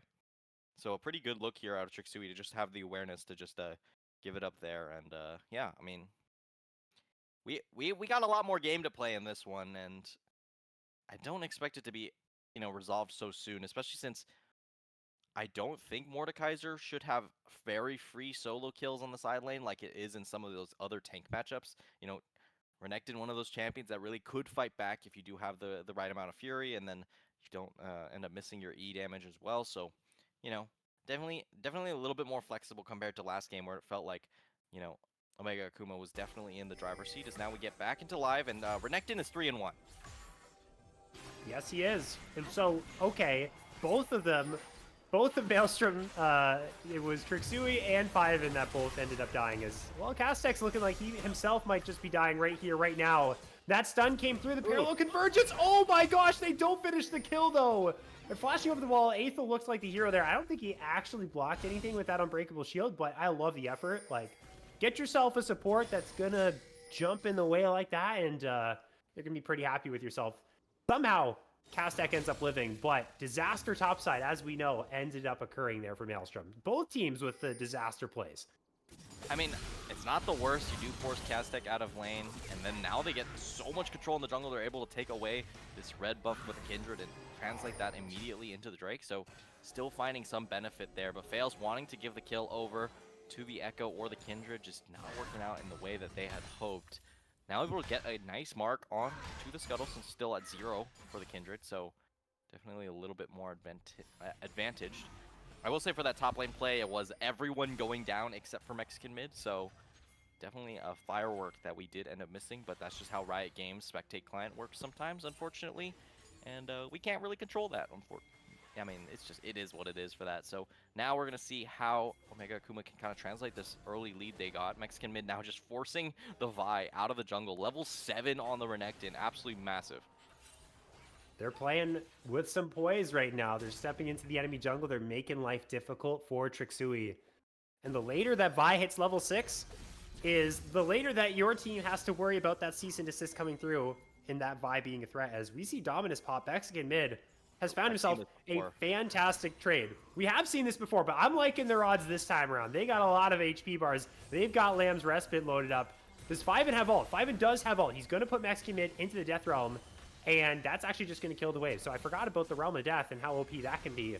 He does have to be careful, though, because if he loses too much HP, then they might just be able to reinitiate this dive. But Via, guess what? There is a angry Castex behind you who lands the Scatter of the Week, and this Kindred's going to be in some trouble. He does have ultimate. As in the meantime, ProComps is up on the screen, and it's telling us this time Omega Akuma has the draft advantage. And hey, honestly, they were right last time. So maybe this time around, Akuma's got something up their sleeve. Somehow they're cooking stuff with all these crazy picks. The Kindred, the Echo, the Bard. That's something ProComps like. So they're doing something right here, Golden God. Yeah, the Kindred and the Renekton probably putting in some work in that metric there. Able to grab up another one of these grubs. Pretty good, the stuff. Gonna be able to get at least to 3. Which isn't too impressive of a scoreline, but still definitely something to look out for. As now Viet looking for the kill onto Fiven, who stayed pretty long and still has the Lamb's Respite for this solo kill. Yeah, doesn't have a ward. This is looking rough. Viet is playing this one safe, though. He might just be waiting for the homie Mexican mid to pull up, but he's just going to face check anyways. He said, screw it. I'm face checking. I don't care. I'll pop the Lamb's Respite. He might just die. He has to use the flash, but the homies are here now, and he gets the kill credit plus the mark. Hey, that's pretty good for the Kindred. 5-2 now. It looks rough to start, but honestly, Omega Akuma's kind of running away with this one. Castex in some trouble too. He's trying to avoid the parallel convergence, but he's going to get flashed on, stunned by the Ruthless Predator. He flashes himself. African mid trying to finish off the kill. He goes into the Chrono Break. Fails is the one that gets the kill credit, but one more added on top. Omega Akuma, they're rolling right now. Yeah, a lot more successful here in this game for African mid, who last game dropped a lot of levels to going for these roams, and without much too much to put to his name, but now sitting 1-0-3 as an Echo, you're feeling really good. Already on track to complete that first item extremely early on, so definitely a little bit better of a performance here. As now Trixui is just going to force down this Drake. By being able to take that is definitely a good thing, as the Kindred's just going to farm up. Mark is on that Wolves, as Grubs are still alive, just the singular, so it looks like we're only going to have one set of Grubs in this one, unless someone takes that very soon. Yeah, I mean, pretty typical of what you'd expect for this game, I'd say. You know, once again, top lane focus with the bot lane being very... Oh, we got a 1 versus 1 though. Mexican mid just going on in with the Dominus, and Fiven putting him inside of the realm of death. But that's his own realm of death right now. He is not winning this 1 versus 1. The Renekton getting those kills definitely hurt this topside matchup. The rest of the squad is here to protect him. Mexican mid is going to vacate the premises, so he's not going to fall victim to any of these ganks as Castek has to move back, catch that wave. Trixui is probably just going to help Five and push this one out, because otherwise he's going to have himself a hard time. The Mexican mid actually might just want this fight. He's going to get caught by the cease and desist. He tried to use the double slice and dice to get away. He has no dominance. That's a shutdown. That goes to Trixui. I don't know what the heck that was, but that's the croc down. Yeah, Mexican mid just overestimating the damage. A little bit of testing, just a little bit there. Just going to go down there. Unfortunate, for sure. But, you know, Vi did have to burn that cease and desist, so going to get forced off of these grubs. The final grub of the first pairing. So maybe they will end up getting 2 waves. So not too crazy stuff there. Yeah, topside's looking very interesting. I think having to index into that Thornmail, or at least the Bramble Vest there, is a little bit rough for this matchup, since you kind of need the damage to force out during the Death Realm. But, you know, as the game goes on, that should be a little bit easier for the Mordekaiser. Not Maokai. Why did I say Maokai? Still thinking about Maokai, you know? Yeah. Still thinking about the fact that you pioneered that support meta, aren't you? I know, yeah. I mean, that's one of my crowning achievements in League of Legends, unfortunately. Yeah. It didn't Honestly, I can't put a name to it, you know? It's just like, I was there, you know? yeah. And I believe you, man. You know what? I'm full with you on that story. Golden Gad, Inventor, or actually the first person ahead of his time, you could say, in the support role there. As well, a lot of this game, or at least a lot of the bloodshed has been happening once again top side of the map. Mid laners have been going up there. Junglers have been spending a lot of time. And in the meantime, the bot side has just been chilling. You know who's not chilling right now is Trixui. Viet does have to be careful, though. He looks like he's winning this 1 versus 1. Castek's on the way. The Enchanted Crystal Arrow connects, but the Lamb's Respite went down beforehand. So the Kindred's going to be alive for the moment. He's in the middle of everything. He might just drop here. He's 1 HP. Someone finish him off. Trixui somehow is able to finish off the kill. The reinforcements have arrived from Maelstrom Esports. They defend their jungle. They go up +1, and they force Akuma out. Yeah, barely able to survive there. Lamb's Respite not strong enough to I think African mid really wanted to get an item here. I think if the Echo actually is that first item, it should just be a full cleanup there. But no, the damage is coming through, and the CC does land onto the Kindred and in a very good manner. So pretty solid here from Maelstrom. African mid looking for the kill on Castek. Oh, this man is getting bullied. I mean, it's so hard to play Syndra, if we're being real, like, into this matchup. Like, yeah, you shouldn't be stepping up there if you're Castek, but you want to be stepping up to waves. You want to get some farm for yourself, but here is that chaos, that roam potential of the Bard we were talking about, and just how interesting of a pick Echo is. So unexpected what he's going to do. You don't play against this champion very often at all, let alone in the mid lane, oftentimes being played in the jungle. So Castek definitely been struggling this time around up against African mid, who has that tech up his sleeve. As well, there's another mid, not a mid laner, a top laner, and the Mexican mid, who is in some trouble. He's got some people with him, but it's not going to be enough. Good play from Trixui, and Fiven actually just fails into the death realm. I don't even think he can use the magical journey to close the gap, so that's not going to be a kill onto the support. It looks like Viet joined the party as well, but everything is dissolved, and it's going to be another kill going over to Maelstrom. Yeah, pretty cool interaction there. Oh my god, that was actually super close there. Not able to find it. I will say Bard, yeah, cool interaction there with the portal. Since the portal doesn't also follow to the death realm, able to squeak away with a victory, or at least a survival in that one. Yeah, the Echo now completed Lichbane. Does have the Merc Tread, so not going to be as threatening as potentially a Sword Boots Rush would have been. But definitely a lot more safe, especially into the Ashe Syndra combo that is so disgusting. So, yeah, pretty. It's definitely it's not as far as the Echo I feel like should be. I don't know. Just having only the Lichbane maybe feels a little bit more rough. Fails though, able to dodge away from that QE from Castek. And they are looking to maybe look for a dive on the bot side, but they're definitely making it more difficult since Corki has so much good wave clear. Yeah, they don't have a lot of people with them, though. African mid has TP. Mexican mid does not. Here comes the Tempered Fate. They're just trying to get on out of here. Fails, gets locked up by the Scatter of the Weak. A Vault Breaker is being channeled. Flash away, but good patience there from Trixui to find it anyways. Castex flashing forward. There's the Unleashed Power, and they knock down the Bard. Other side of the map, it looks like the Kindred. Viet taking down that Rift Herald here at the 16-minute mark. Teleport coming in from Fiven, or actually from Castex rather, who I don't know if you want to be here against this Renekton, bro. You got to clear the wave as fast as you can. The Croc is going to get angry. He's just looking for the dive. He doesn't even care that he's underneath the tower. There's no Unleashed Power. He's just going to drop. So trying to defend the tier 1, I mean, I guess he was successful, but he ends up falling himself. Yeah, valiant effort ending in nothing there for Castex, as you just waste your TP on the top side. Renekton really putting up a commanding lead here on the top side, especially since you're going Eclipse. You gotta respect that Renekton burst, especially, as now Viet is gonna favor a fight here into Fiven. You know, does actually get hit by the full combo there, so has to be a little bit more careful than prior, but able to clear out this ward on that top side means that Fiven needs to get the hell out of here, because that is a very low turret that can be dived at any moment, especially with that Rift Herald in the pocket of Viet. Able to hold on to their mid tower is Maelstrom, so keeping that one alive. Loki Dosi again is quietly ramping up on this Ashe. Not as, I guess, powerful of a hyper carry as something like a Xayah is in game number 1, but still has a good amount of CS. Opted into the Kraken Slayer build instead of Yuntal, so we'll be doing a little bit less damage, but the glide potential is definitely still there as, oh boy, Castex. Oh man, I'm sorry to tell you, bro. The Echo and the Bard are here again to ruin the party. I know, it sucks. He's cursing in all that colorful language inside of the Discord comms right now, and he's saying, my God, get these guys off of me. They won't leave me alone. Nothing is safe for the Syndra in these side lanes, Golden Gad.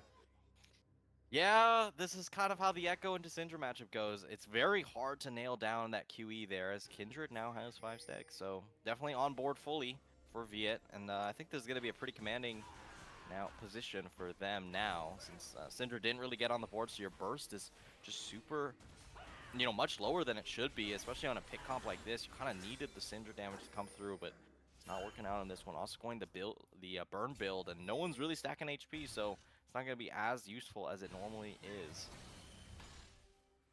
Definitely not. We'll see. I mean, things aren't looking too great for Maelstrom, if I'm being completely real. They're down in kills. The gold is maybe not necessarily in the most ideal places for Akuma, but they got kills on Renekton. You're always going to be happy about that. They got kills on the Echo as Mexican mid might be dope here. He pops the Dominus. He knows what's going on, but he gets pulled on back, flashes away from the Vault Breaker, but here comes the Cease and Desist. The Glacial Fissure rolls through as well, and Fiven will find himself that kill. Response is going to be a counter dive on the bot side of the map. Castex once again. Oh my gosh. This guy's in trouble. Loki gets away from the Tempered Fate on our screen as well. Castex is able to survive the dive elsewhere, as Loki might just kill. Fails here underneath the tower. One more auto attack will do the trick, and he gets him. Keyboarder has some good damage himself. There's still barrier available for the Ashe. He is not able to find the Corki, as now the fight's going to break off underneath the tower. Viet is going to be in some trouble. Does have to flash away over the wall to the Raptor camp. Fiven is in hot pursuit. He flashes over the wall himself. One more auto attack would do the trick. There to pot the concussive blows, but he's just going to put him into the realm of death. And that is going to be it. Fiven picks up that kill. Good response play here from Maelstrom. Despite me kind of criticizing the position they were in, they make the play happen. Yeah, Loki Dosi barely dodging away from that Tempered Fate. Said it again. Oh my god. Wait, no. It is Tempered Fate. You're good. Oh, I was right. Oh my goodness. Yeah, I have to admit, just having to burn the ult so early on is a little bit rough there, and then Viet just getting chased out with that Braum passive alive. I mean, that is a fast Mordekaiser. Is that like Nimbus Cloak? Like, what is going on there? But yeah, able to just find the kill onto the Kindred. So getting a little bit of a shutdown, not too bad. The Rift Herald still in the pocket of this Kindred, and you know, with Otacon on the top side, if you drop that mid and try and force a split play, I think it could be pretty good here, especially since Renekton already going towards that side has the Black Cleaver and the Eclipse in their pocket, so I think, you know, they should feel pretty optimal about their chances in this one. Definitely should. We're still at that really close mark, though. It's 2 Drakes to Maelstrom's side. Gold is relatively even for this point of the game. 1,000 gold in favor of Akuma. Again, 4-0 for African Mid on this Echo. This is a champion that we talked about Gwen being the X factor in the previous game for Akuma. This time it's that Echo, along with maybe the Kindred as well, who isn't having as good of a time. But he's got to step up here. He's got to find the big kills. Got to kill Loki, who is the big carry right now for the side of Maelstrom. Castek as well. Keep him down. What can he do? We're seeing a siege in the mid lane right now. Viet trying to pump out some damage. Loki's going to fire some back of his own. Trying to knock down this tier 1 is Maelstrom. Not being very successful at this moment. Akuma able to hold strong and protect that tower. Keep that map very closed for the side of Maelstrom. Make sure that not really able to get a lot of vision down. Can't find these right angles. As finally this Rift Herald is going to be summoned up, and the offensive is going to be started here for Akuma. The Tempered Fate is going to go wide, but now Loki's in some trouble here. He flashes over the wall towards the Raptor Pit. African Mid was in hot pursuit. Trixui is in the back line, trying to find the peel. Fails, jumps into everybody. He's going to drop here, but look at Mexican Mid. Aethel flashes away. Loki is finally going to go down, but the Kindred is dropped as well. It's absolute pandemonium here. 3 versus 3. It's a 1 versus 1 in the realm of death. 5 in versus Mexican Mid. Wallbreaker is going to find Keyboarder, who has to try and flash out, but he only flashes into the Mordekaiser's hands. 5 is on a tear in this fight. Maelstrom is on a tear as well. They're looking for African Mid. Maybe they're not quite done yet. That's the Hex Gate being used by 5 to try and close the gap, but African Mid will escape, and this might just be Soul Point right here, right now. I don't think African Mid can really do anything about this. Yeah, that was a very close fight there, but they just didn't have enough No way. damage. Oh, okay. Pretty close there, able to at least smite it away. Oh, nice interaction there on the stun with the portal there. I will say, I think that's our first 5v5 of the entire series so far. So, you know, pretty good stuff for both these teams. Finally getting a little bit of action for you, Ferris.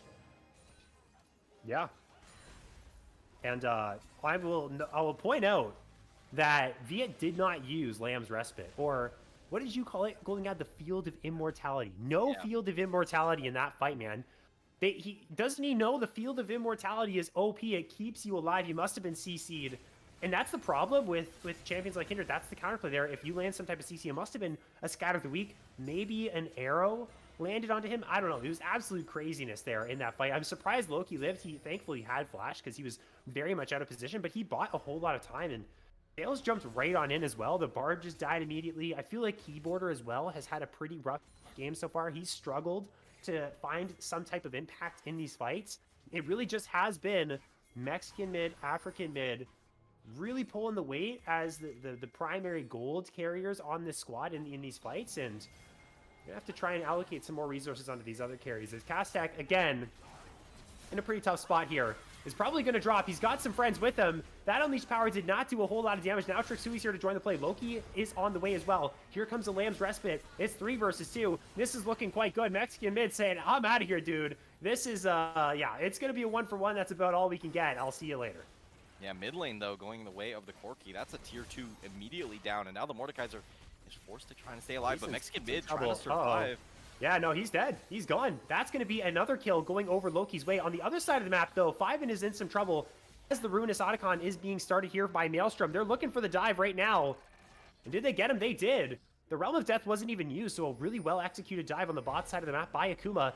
And yeah, tier 2 mid, tier 2 bot, and this Ruinous Otacon is only getting started now here, Golden God. I really like this cross map here from Akuma. Yeah, this is going very well for Akuma here. I mean, I will say they are in a bit of a dangerous territory now with 3 dragons for Maelstrom, and then on top of that, if you get with this Ruinous Otacon, that is a lot of stats you're getting with the extra 25%. So I could see that being a pretty big, you know, extra invisible gold towards Maelstrom to kind of even up this lead, but that was still a really good fight there for Maelstrom, but it's still just a little bit too late because of all the cross-mapping that did end up happening for that one. Going to maintain that gold lead for Akuma, and African Mid is fed as hell on this Echo, dude. He's got Death Cap, he's got 10 stacks on a Dark Seal. I mean, if you're not upgrading to Medjai's in this spot, you're never upgrading to Medjai's. So maybe we see that happen. Wait, did anyone see that right there? What did we see? Pop the Dominus for fun. Oh, let's go. Well, yeah, that's definitely not what you want. Is okay, here's the Snap Engage. They land the Scatter of the Weak. They land the arrow as well. Fails is gone. There we go. Castek on the board again, has himself his 2nd kill. And this might mean now that the tier 1 ends up dropping for Maelstrom's side, but we'll see. I mean, Keyboard's just going to clear this one away. They're just going to move into the jungle, get a little bit aggressive, see what more they can grab. Yeah, they are just going to clear out this vision here and get a little bit of deep wards here to maybe potentially start up this Baron. But, you know, Bales is a very important member as far as CC engage goes, but as far as damage goes, it's not really that much added value for this Bard. I will say Keyboarder probably has to be a bit careful. Enchanted Crystal Arrow is not available, but the Cease and Desist is, so you see Kindred already moving towards that position to be able to protect it. So I think this is, yeah, I think this is looking pretty scary if you are Omega Akuma, because you kind of had the tempo advantage, and that kind of went the way of Maelstrom now. With 1 minute left until the drag spawns, this could potentially be the last one of the game. So I think they're going to need to kind of wrangle back some of this vision control, especially on that bot side, but because they have a completely dark map. It is almost Bloodthirster completed for Lokidosi. Monomura is done for Keyboarder, so has that extra strength. But the man of the hour here for Akuma, it has to be African mid. This guy, 7-0 on the Echo, has to pop off in this fight. They have to find a pick. They need to find a flank. They need to penetrate this backline somehow and get onto these carries of Maelstrom. Otherwise, they lose this fight. Like you said, Golden God, we're getting very close to this soul. One more Drake, and that's it. It will be a whole Hextech soul available for Maelstrom so early on. It's going to be a huge boon for them. This is kind of the moment right now. 27 minutes in, kind of creeping out of that mid game, heading towards the early stages of the late game. It comes down to this moment right here, fighting over that river control, and it's Maelstrom stepping on in. Yeah, they're able to at least wrangle out the mid control here. They are able to get the shove a little bit early on, but this is a full 5v5 here as the Renekton is creeping out in that bot side bush. Nice stun's gonna come out. Has to be careful. They're going all in onto what looks like the Kindred. That's a big tempered fate that's going to send everyone golden here, but it looks like this fight's looking really good for the side of Akuma right now. The backline is free. Lokidosi's still free hitting though. He's found his way onto Keyboarder. Keep your eyes on this Ashe. The health bars are dropping for both sides. It's a 3 versus 4. Viet's going to fall down. Mexican mid is on the retreat. This Braum is doing so well to peel away this Renekton from the Ashe. The Vault Breaker does its way as well. Lokidosi is going crazy in this fight. This 3-person unit. Trixui, Lokidosi, Aethel, quadra kill for the Ashe. It looked like it was doomed for them. It looked like they were routed, corralled, but Maelstrom Esports holds strong, and they get themselves the Hextech Soul. Yeah, Fiven burning so much of the Echo's time and just gets CC'd immediately after the Death Realm ends. So pretty solid stuff there, and Lokidosi just staying completely safe because Mexican mid opted to just go and chase Kaztech. A little bit of a carrot on a stick moment there, as we're going to get a bit of a replay so we can see exactly what went on here. Viet getting chunked immediately. That's the burns, you know, a lot of survivability tools immediately. You know, Kaztech goes for the Zhonya's immediately, and then the Tempered Fate puts up on top of it. And then, yeah, you're seeing right here, as Fiven just holds African mid so you can't join the fight. Ends up having to burn E2, just get in. And then, at this point, there's not that much damage left in the tank for the Echo. And you got a Baron on. Lokidosi, but Baron on. Wait, African mid just got Baron in the picture-in-picture. Oh my gosh, Maelstrom is just throwing away the Baron. They get the soul, they greed for the Baron. Was Viet even there? Did Trixui didn't have smite, or he maybe smited too early? I don't really know what went down there. But that's huge for Akuma. I mean, yeah, Lokidosi was 1 versus 9 in that fight, along with Aethel and Trixui providing the peel. I want to point out, towards kind of where we cut off to go towards what was actually happening on screen, there was a point where Mexican mid flashed to try and make a play happen and try and flash onto the Ashe, and the Vault Breaker from Trixui ended up providing the peel instantaneously. We'll see what actually happened here. Yeah, the Echo was the one who actually ended up picking this one up. So you're saying he TP'd in, and probably just combos with the Kindred damage and just gets it with the Q2, it looks like. Just finds it there. Trixui not exactly... Oh, wait. I guess just didn't have the smite there. It's like it's on cooldown, so just not aware that they're actually going to go for the steal there. And now, that's a bit of a pickle they found themselves in as Maelstrom. In a game that looked so commanding after they won 2 big 5v5s around those Drakes. I mean, getting Baron's definitely a little scary since you are still a little bit down in gold. So if they get picked, this could really be a disaster. It's definitely still, I'm confident to say it's definitely still in their hands. They're trying to jump out of Viet, but Loki's in trouble. The Tempered Fate, though, that really was not the timing there for Fails. It was African Mid who had his eyes set on Loki, but now he's in some trouble as well. Can he get himself out of this? Right, Mexican Mid's trying to find the back line. He pops Hysteric TH, but somehow the Ash is still alive. How does he survive in every single exchange? The Echo is right on top of him, but somehow he walks out. Somehow, Maelstrom is still able to win these fights. Trixui knocks down the Echo. They're marching down the mid lane. They're looking for more towers. The Corki just cannot provide enough damage. You know, yeah, a little bit disconnected there on the Bard engage, but still, you should be able to take down this Ashe, but such good protection there from Aethel is going to keep him alive. And yeah, it's slowly but surely getting out of Omega Akuma's control. They get a little bit of a cheeky Baron steal, but it's just not nearly enough if they're not going to win any of these fights, despite how powerful this Echo is with that Zhonya's. And it's now working towards the Hex Drinker here. It's a Wit's End as well for Viet. This is not the highest amount of damage Kindred build that you could go for. And with this Hex Drinker here, for the Corki, I mean, he's going to be very late to this third item spike. You can just see how far ahead Loki is in items. He's really making the difference here. And yeah, I mean, the Corki really just has not been able to get online. And the Tempered Fates from Fails, we know him as the Bard guy. But those, I mean, I have to point it out, those Bard ults are not it, bro. That actually kind of lost the fight there for Akuma because Loki had no flash. Parallel Convergence was on top of him. The Echo, the 8-in-1 Echo at the time, had his moment to knock down the Ashe, and the Bard ult just came in and ruined everything. Like, the missed timings here for Akuma is super tragic in this game. Fortunately, their base isn't cracked yet. They still have some time to recuperate, knock down these carries, and pull off these miracle fights off. But it's looking rough for them, and they kind of look shaken in these plays. Yeah, it just hasn't worked out where they feel like they're actually able to isolate some of these priority targets. And I talked about how important Vi was.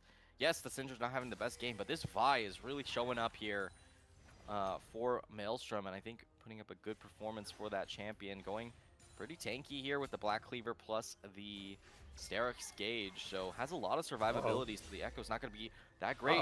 Finds the Enchanted Crystal Arrow. There's the Chrono Break. It's utilized. African Mid should be able to walk this one out. That's on a pretty low cooldown, so that should be back up. Mexican Mid is bot side. He's split pushing. He's going to bring some members towards him. And right now, control of the map is in Akuma's hands. They're the ones kind of dictating the pace here. They're pushing up the wave. So for the moment, they're still in a very confident spot. But the way that Maelstrom has kind of been playing is waiting for Akuma to engage into them. And then once their engage fails, the re-engage ends up coming through from Maelstrom. Then they start to chase them down with the range of this Ashe. All of those slows. So all of that is making for a pretty tense situation on the map right now. Really waiting for someone to get caught out. And Castek, unfortunately, my friend, yep, that's going to be you. There's a TP coming through to try and save him. The stun does not land. He's going to go into the Zhonya's Mexican Mid, flash forward. Fiven is now here to try and save him. Flash away from the Syndra. Scatter the weak lands. There goes the Unleashed Power, but Viet does have the damage to take him down. Fiven is in the Death Realm. This is not looking super good right now for Maelstrom. They are 4 versus 5. Lamb's Respite is now used. The rest of the squad is pulled up here. Mexican Mid is getting very low. Viet flashes away, but the Cease and Desist is going to track him down. Mexican Mid is going to fall as well. Now it's 5 versus 3. Now Loki Dosi is untouched. African Mid already using the Chrono Break. He's going to try and retreat. He's exhausted. He's flashing. Trixui's in pursuit. Gets the smite down. Vault Breaker forward. Hextech Soul in hand. It's Maelstrom. They have somehow won the fight. They lose the first person, but they make it happen every single time. African Mid is going to get a shield. It's only going to delay the inevitable. They're going to continue to push down here. One more is going to be it. Trixui is godlike. Maelstrom Esports do it again. Yeah, I was a little confused on the actual collapse there, but they just have the inside track on to the players for Omega Akuma, and they're going to be able to grab with the Elder Drake with 4 Drakes in their pocket and the Runauticon. I think this is lights out. That is so much true damage you're going to be getting from that burn. So we're going to have to see if Omega Akuma can make magic out of this play, but it should be the final nail in the coffin here. It certainly should be. I feel like they have to. This is your biggest moment if you are Maelstrom. The dangerous part about games like this, even though they are definitively in the lead, they're winning fight after fight, it feels like they are the ones that are going to come out on top. All Omega Akuma needs is one fight. And they, if they have a good wave state, can just push it down mid, push it down top, whatever lane is pushed up, and end the game. It's that close of a game. So Maelstrom, they're going to go for the Baron here. They have a minute 55 to go on Elder. grab this Baron, sprint down mid lane, force a fight, and end this game right here, right now. This is the best opportunity that they have. Fiven has put Viet into the realm of death, but there's a Tempered Fate that's going to keep the Baron alive for a little bit longer. They're going to try and find the steal once again. African mid's in the area. Viet is also in the area. You have to look for the fight here if you are Maelstrom. They found the Kindred before we can even use the Lamb's Respite, as there's going to be an Unleashed Power utilized as well there from Kastek, who does go golden. African mid is going to use the Chrono Break. He's going to go golden, but he is just going to drop Keyboarder, and Fails can do nothing about it. He can only try and delay time the flashes over the wall. They're going to find these kills. They might just be able to push down and try and end this game, but Mexican mid is splitting on the bot side. Yeah, I mean, that was a desperate look. A little bit uncoordinated there as, you know, Fails goes for the ult onto the Baron to stall for Kindred to come out of the Death Realm and potentially go for a steal, but that wasn't what actually happened. At the very least, Mexican mid able to grab up that inhibitor turret to at least stall out a little bit, but without claiming that inhibitor means you won't get that free wave state that you'd like so dearly, living on just 10% HP there. And yeah, they got definitely some grounds to make up. As I said, they just need a pick, which is just so difficult with the comp they've drafted. Unless you find a perfect Tempered Fate into, you know, a perfect CC chain, it's going to be so difficult to find even one at this stage in the game. 30 seconds to go on this Elder. There's a tiny window that Maelstrom can use to make use of this. I don't think they're going to find it, although Akuma does have to be very careful. They just have to push it, run it down, look for literally anything. Just chuck out your ultimates, look for any fight that you can. You are so strong. You are absolutely unstoppable for the next 15 seconds. They're knocking down that mid lane inhibitor. Going for the end here could be risky. There's no one else that's split pushing. They have to deal with everyone here from Akuma's side. They have them in front of them. They just have to win one more fight. The question is, will they do it? Their Elder Drake is running off. They're going to make the safe choice. They're going to back on off, maybe get a reset, maybe try and fix their sideways. That's the biggest issue I see right now. But the most important thing for Akuma is their game is not over just yet. Yeah, they're able to survive through the Elder, but they're going for a bit of a pick-oriented comp here. This is where Omega Akuma fell in the last one, so they're going to be a little bit more careful for the face check. As now they're going to claim up this top lane turret, most likely, without too much of a contest. You know, we're 3 minutes away from the Elder and 4 minutes away from the Baron, so, you know, Maelstrom should feel pretty confident in just being able to push this stuff and not expect anything on the cross map, as now Renekton is forced to TP back to save the base. The Hextech Soul doing insane work here to be able to land a free engage if you're able to hit any ability nearby. You know, Keyboarder, Viet, or even just African mid, you know, that is terrifying to get those slows in with such good pick options. They get the top lane inhibitor. You can see in the picture-in-picture, it's the Mordekaiser versus the Echo. He's going to be able to knock down an inhibitor of his own, but he goes into the realm of death, and now Fiven is looking for the solo kill here. Chrono Break still available, is going to be utilized. African mid has to try and get out of here. He's so close to falling. The burn is in. Do they have enough damage? He's running for the hills. He has himself a blast cone. Oh my goodness. He's able to walk it on out. He actually should be okay. The Echo is pretty slippery at this point. So close. African mid gets out, and they still have that bottom side inhibitor down. Still have that wave to play with. Maelstrom keep winning fights, but they just can't quite get enough. They're in this really frustrating state, Golden Gad, where they just can't seem to get enough to win the game. They can't kill everyone in a team fight. There's someone split pushing. They don't have all their waves situated. And again, we're one team fight away from Akuma also being able to end this game. If they are able to win one fight and run it down, this is still anyone's game at this point. Yeah, I mean, the Echo can definitely one-shot someone if you do find the right amount of CC, but you see that Mercurial in the pocket of Ashe. So Yeah. that should be an easy cleanse on any big CC. Obviously, Tempered Fate is not something you can actually cleanse, so that'll definitely be something they're going to have to rely on. But with Flash coming up soon, their window of opportunity to find Loki Dosi, who's been such a vocal point in this game, is slowly dwindling. And they cannot let this inhibitor go. So they really need to put up a bit of a defense here, but they're forcing them out.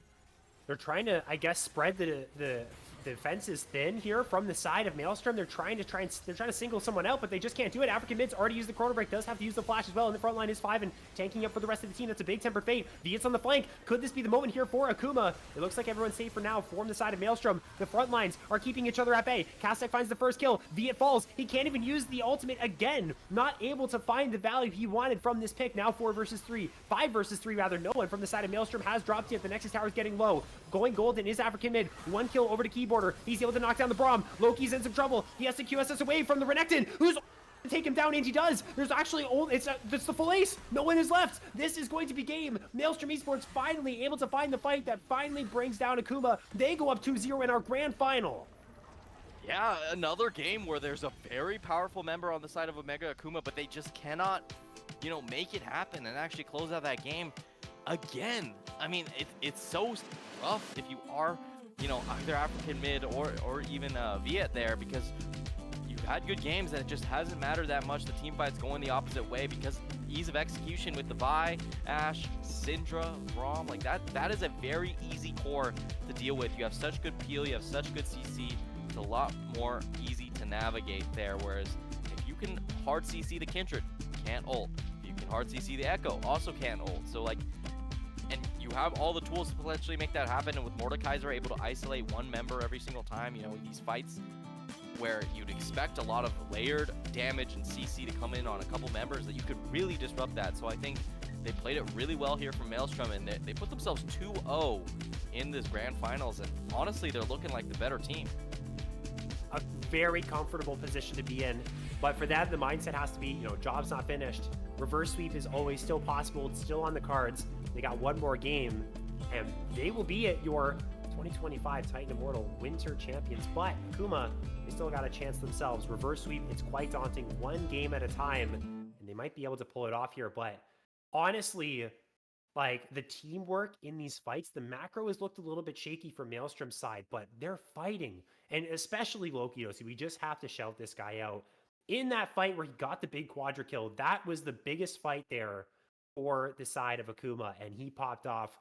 Aethel as well on this Braum, super underrated, providing all the peel that he needed. Trixui as well, understanding the assignment, protect the president, and that's exactly what they did. Even Kastek, okay? We gotta give Kastek his flowers for absorbing. You say protect the president. Trixui was in. He was killing Keyboarder on the back line every single time. That is true. And that one fight where, you know, Kindred didn't get to ult, that was all off the back of Trixui. So I'd say an extremely well-played game there from the Vi, knowing the role well, but also knowing when to deal out the damage when available. So, yeah, I mean, as I said, making a great showing of their team fighting prowess. And if you're Akuma now, oh, you got questions, you know, and it doesn't feel like they have great answers. I'm not going to lie. Yeah, it feels like, I don't know. Honestly, I'm going to go back to calling out that one Tempered Fate. Like, they had a kill on Loki for sure. African mid found, and the Tempered Fate kind of ruined that, and it put Loki in the safe spot, giving him a free Zhonya's. The coordination is there for Akuma. They had good looks. It's just like one little slip up, and then it's Maelstrom that do a great job of punishing. So, yeah, I mean, keep your mental in a good state. Maybe put Viet on something that is a little bit more supportive. He tried the Kindred. It really just didn't look good. He's put into that carry position. It just didn't work out. So maybe adapt on that front. And they just got to take it one game at a time. The series is not over, ladies and gentlemen. The Maelstrom Esports up 2-0, feeling good. Could potentially have our champion after 3, but we'll find out after this very short break. Don't go anywhere. The Titan Immortal Grand Final continues right after this.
that's a deal, right? That's a deal, right? Got the vibe on it.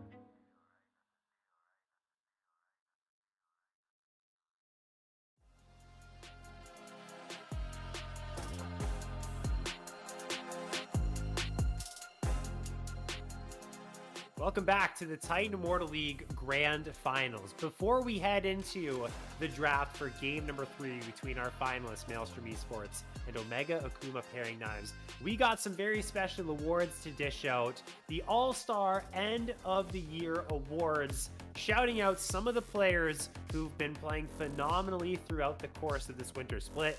It's been a fantastic one. There's been a lot of great players that have come out and played some of their best League of Legends. We got our first team here on the screen. They each got their nice little player cards with a champion and skin of their choice, I assume. The MVP of the league as well. So kind of the one that was, I guess, picked out of this first team. It's going to go, we'll start with that. It's going to go over to Mint Superior's Fortnite. And actually, Golden Gad, the entire top side of Mint Superior making this All-Pro first team. Only one player from this actual Grand Final series in this first team, which is Lokidosi. And based on what we've been seeing as well, I mean, at least in this series and what we saw in the previous one, I mean, so well deserved for this player. And the rest of the 5 on here as well. And on the right side, you can see who also made the second and third All-Pro teams.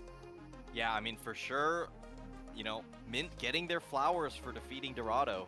To be honest, I think that's really a big case for this one, since it does, I believe this was voted on 2 weeks ago, so after that first initial quarterfinals. So definitely some good kudos over there for that team, but unfortunately they fell. So it's kind of interesting to see, you know, 4 out of the top 5 players all not in this grand final. Only Lokidosi making it up there, and then besides that, even in the second team, it's just Fails and Viet there, and then finally to round it out for third all-pro team, you got just Tricksui holding it down. So not that many players in these top 2 teams. So definitely these 2 teams definitely more, what is it? They're greater than the sum of their parts there. So definitely big shout outs there. But yeah, Fortnite getting that MVP status with the rating of 42.29.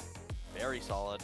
But actually Lokidosi with a slightly higher one, but just got more votes for Fortnite there. So yeah, still a great showing from all these players. And you know, these are the kinds of players that will be mainstays in this league going forward. So definitely keep their names in the back of your head. Absolutely. And honestly, I think this is just a testament to how competitive this league actually was. This split, you know, people had Akuma making grand finals, which they did, but a lot of people thought Drop Dead Gaming would be here. This Mint Superior roster was very strong. They had a good game 1 against Maelstrom in the semifinals, but then it didn't really end up going their way. Dorado Zeta, the first seed from Group A, ended up dropping out earlier on, and there's a lot of slugfest series in this playoff. So a lot of fantastic players, a lot of good teams. This has been a pretty fun playoffs to cover, a lot of close series. And again, coming down to the 2 teams that we have, maybe not exactly the 2 teams you would have thought, but 2 teams definitely deserving of being here. And it's always good to shout out the players, kind of having a little bit of a recap of our year, a look back, I guess you could say, before potentially the closing out of our grand final series here, or at the very least, we have very quickly reached game point for the side of Maelstrom and Omega Akuma. Maelstrom with this 2-0 lead heading into game number 3. It's looking pretty dire for Akuma's side, but we'll see what heroics they can pull off here when we do end up getting into that game number 3 draft to bring it back for them. And it really just feels like the team fights really just were not where things were working for them. That lack of synergy that they had, a couple misplays here. They had moments where they weren't on the same page, doing different things. And that's really where Maelstrom has turned it up. Their macro hasn't been fantastic, but the team fights have been great. So, I mean, game plans here for Akuma. How are we getting back here? I've also heard there's a substitute with Cheek stepping in for Mexican mid. So that's also an obstacle that Akuma's going to have to work around. Yeah, they definitely are trying to go in with the fresh vision because it just wasn't working. You know, I talked about how this team is so focused on the top side. And, you know, I talked about how good Keyboarder's been, but been pretty invisible throughout these last 2 games for the most part. Yeah. So maybe with Cheeks coming in, they can maybe pivot more towards that bot side vision to try and get, you know, Keyboarder really ahead of Loki Dosi, who's been doing pretty well in these ones. And like, I'd say Aethel and Fails have been playing about a similar level, but just hasn't worked out in the way that Omega Akuma can really get out to a big early lead, as we're seeing pretty much the same bans as before. Obviously, those 10 champions from the last game not able to be picked, so some of those high priority first picks, you know, stuff like Vi, stuff like Corki, kind of fallen off a bit. But you know, with how experimental some of these picks have been, there's still some pretty core champions still available, such as, you know, Xin Zhao, kind of a classic that you kind of expect for the jungle, especially for these two junglers who really value that kind of consistency as far as an AD carry pick, or AD jungle carry pick. And then Zyra's actually going to be, I believe, a new ban here, getting rid of that kind of, you know, super hard farming jungle pick that you can actually potentially go for, which makes me think that they're going to go for potentially a much safer jungle pick, such as like the Skarner, for instance, as their first pick, since that is still available for Trixui. But they're going to lock in the Lulu, who was dropped as the ban, which is pretty surprising. At least I believed it was banned, at least in the second rotation. So just a random, out of nowhere, Lulu first pick for Aethel. Aethel's most picked champion of the available champions is Lulu right now. It is very surprising, though, to just pick it blind like this. It's also nerfed on this patch, so not as powerful as it once was, not as much damage in Lulu's kit. And the response is going to be what I'm assuming is just going to be a Caitlyn Nico bot lane for Keyboarder and Fails. What is the response going to be? Again, you want to play like some of these hyper scaling champions, 4 games on Jinx for Loki in Immortal. It would be a very tough lane to play the Jinx Lulu into this, but they're going to go for it anyways. I feel like this is very risky, and Maelstrom's going to have to play a very protective game around this Jinx. Trixui does have the Diana banned away. The Zinzo, I think, could be something you could end up indexing into. That Skarner is still up and available, but they're just going to keep blinding here. They're going to keep blinding their soul laners, not going to end up going for that jungler. They lock in the Galio here, Golden Guy, which means Engage is something that they're going to have to try and pair with this. It leaves up a lot of questions for the next part of their draft. Yeah, there's the Xin Zhao I talked about that's so powerful, so gonna be able to grab that up. And you know, I think so far they're going with a set draft of just protect the Jinx. So right now I think you need to get rid of some of those other protective picks, especially in the jungle. So you're seeing stuff like Nocturne get taken out of the table here for Omega Akuma. So I mean, it's definitely a little scary here. Nautilus, one of those champions that can kind of pick away a Jinx in the backline, already getting taken out of their table, but kind of surprising. I guess they're expecting the Nico to potentially get moved up towards mid, which is why they're just covering their bases there. Lee Sin also getting taken out, so a lot of AD junglers kind of out of the pool, but there's still stuff like Viego potentially pickable in this one, so I could see that being a pick since it does pretty well into Xin Zhao. And then you have a nice double reset comp with the Jinx and the Viego, and if you can get one big pick to start off, it could be a pretty good one here, as we're gonna see Swain. So you're seeing Galio, and you know, Swain does amazingly into Galio, so I could see that being a great pick here. And you know, when you have these Jinx comps, it's very deathball-y, so Swain could get a lot of value here as long as this Jinx doesn't pop off too hard. But a Brand jungle. That's really interesting. Brand got changed on this patch. I can't remember if he was nerfed. Jungle Brand was specifically targeted. I can't remember if it was buffs or nerfs, but this is not what I was expecting from Maelstrom. And I don't know why they went Galio here, if I'm going to be completely honest. If normally you want to pair Galio with something that's jumping right on in, like something like Xin Zhao, something like Nocturne again, jumping on in here, Camille, these types of champions. I don't really understand that angle, but what we are seeing is a Viego locked in alongside a Xin Zhao. So one of these two is going to be a solo laner. Cheeks is someone who plays pretty unique stuff. Cheeks has played the Nasus, the Olaf, Garen, Vladimir, and Tryndamere, which you can see in the bans was also being drawn. So I wouldn't be surprised if this is actually going to be a Cheeks Viego top. Cheeks Xin Zhao top is what it's going to be. Response was Aatrox. I mean, gosh, this is we got some interesting drafts here, Golden God. Once again, they're going for the carry for Viet. And I don't know, the synergy here doesn't make a ton of sense for, honestly, either side. I'll go back to my Galio point. Not a ton of engage for him to just jump on in with. You pick the Brand to kind of play more backline.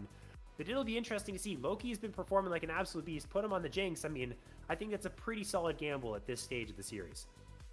You know, if you just swapped the junglers, I'd be like, this seems pretty good, I think. But, you know, instead we got the Galio Brand combo, which is not what I expect. I'm okay with the Galio, you know. Protect the Jinx, you really fully index into that. But the Brand, for me, is a little bit questionable. I would have went for something that has a little bit of follow-up, and then Aatrox is just a consistent pick. It makes a lot of sense there. But I will say Aatrox is kind of vulnerable in the Xin Zhao matchup early on. Could potentially see Cheeks find a solo kill, something that he's definitely been good at thwarting off so far in this series from Mexican mid. So not to see if Cheeks can really make that difference here. But you know, it really is all eyes on bot lane in this early game. If this Caitlyn doesn't get off the ground, I could see this being a very quick one here for Maelstrom and kind of moving on towards that 3-0 Grand Finals victory. But I don't want to call it before it's, you know, already happened. But because Viego Swain, definitely a very powerful 2v2. And unless the brand becomes very powerful to be able to zone out some of these very powerful carry picks from Omega Akuma, I could see it being pretty difficult to navigate. I mean, either way, I don't have a good prediction. I mean, this is like, this gloves off. We're scrapping. I mean, they've been scrapping throughout these games, but this one is even more so, in my opinion. As much as I've been kind of hating on like the synergy of the brand and the Galio, I think this is a fantastic brand angle.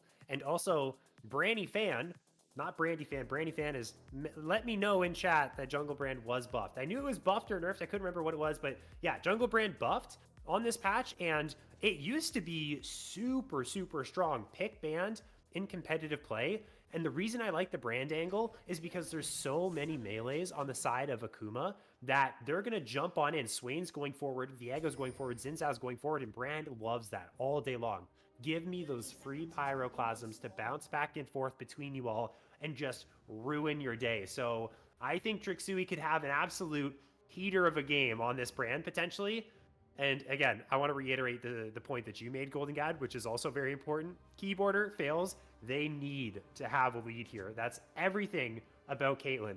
If you're not getting the lead, especially against a hyperscaling champion like Jinx, it's going to be lights out this game. So again, Akuma, they're going to have to play a fast-paced game, and I'm also very interested to see how the Xin Zhao top ends up faring. Yeah, Xin Zhao top, very aggressive pick. You know, a lot of random kill angles you wouldn't really expect with the Q3. So definitely gonna have to be a focal point. I will say Nico is pretty good into Brand.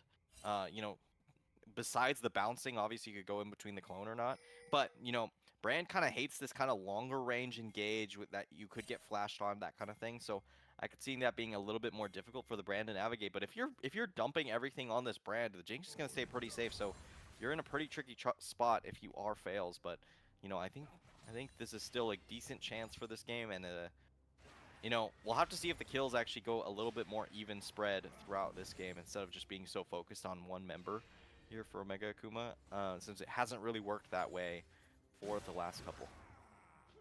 See early trading in top side, early trading in mid lane. Gonna get our split camera here. Priority for Keyboarder and Fails. Again, this is how this lane is going to go. They are gonna have their way for the first couple of minutes. It's on Loki Dosi and Aethel to maintain their HP as best as they can.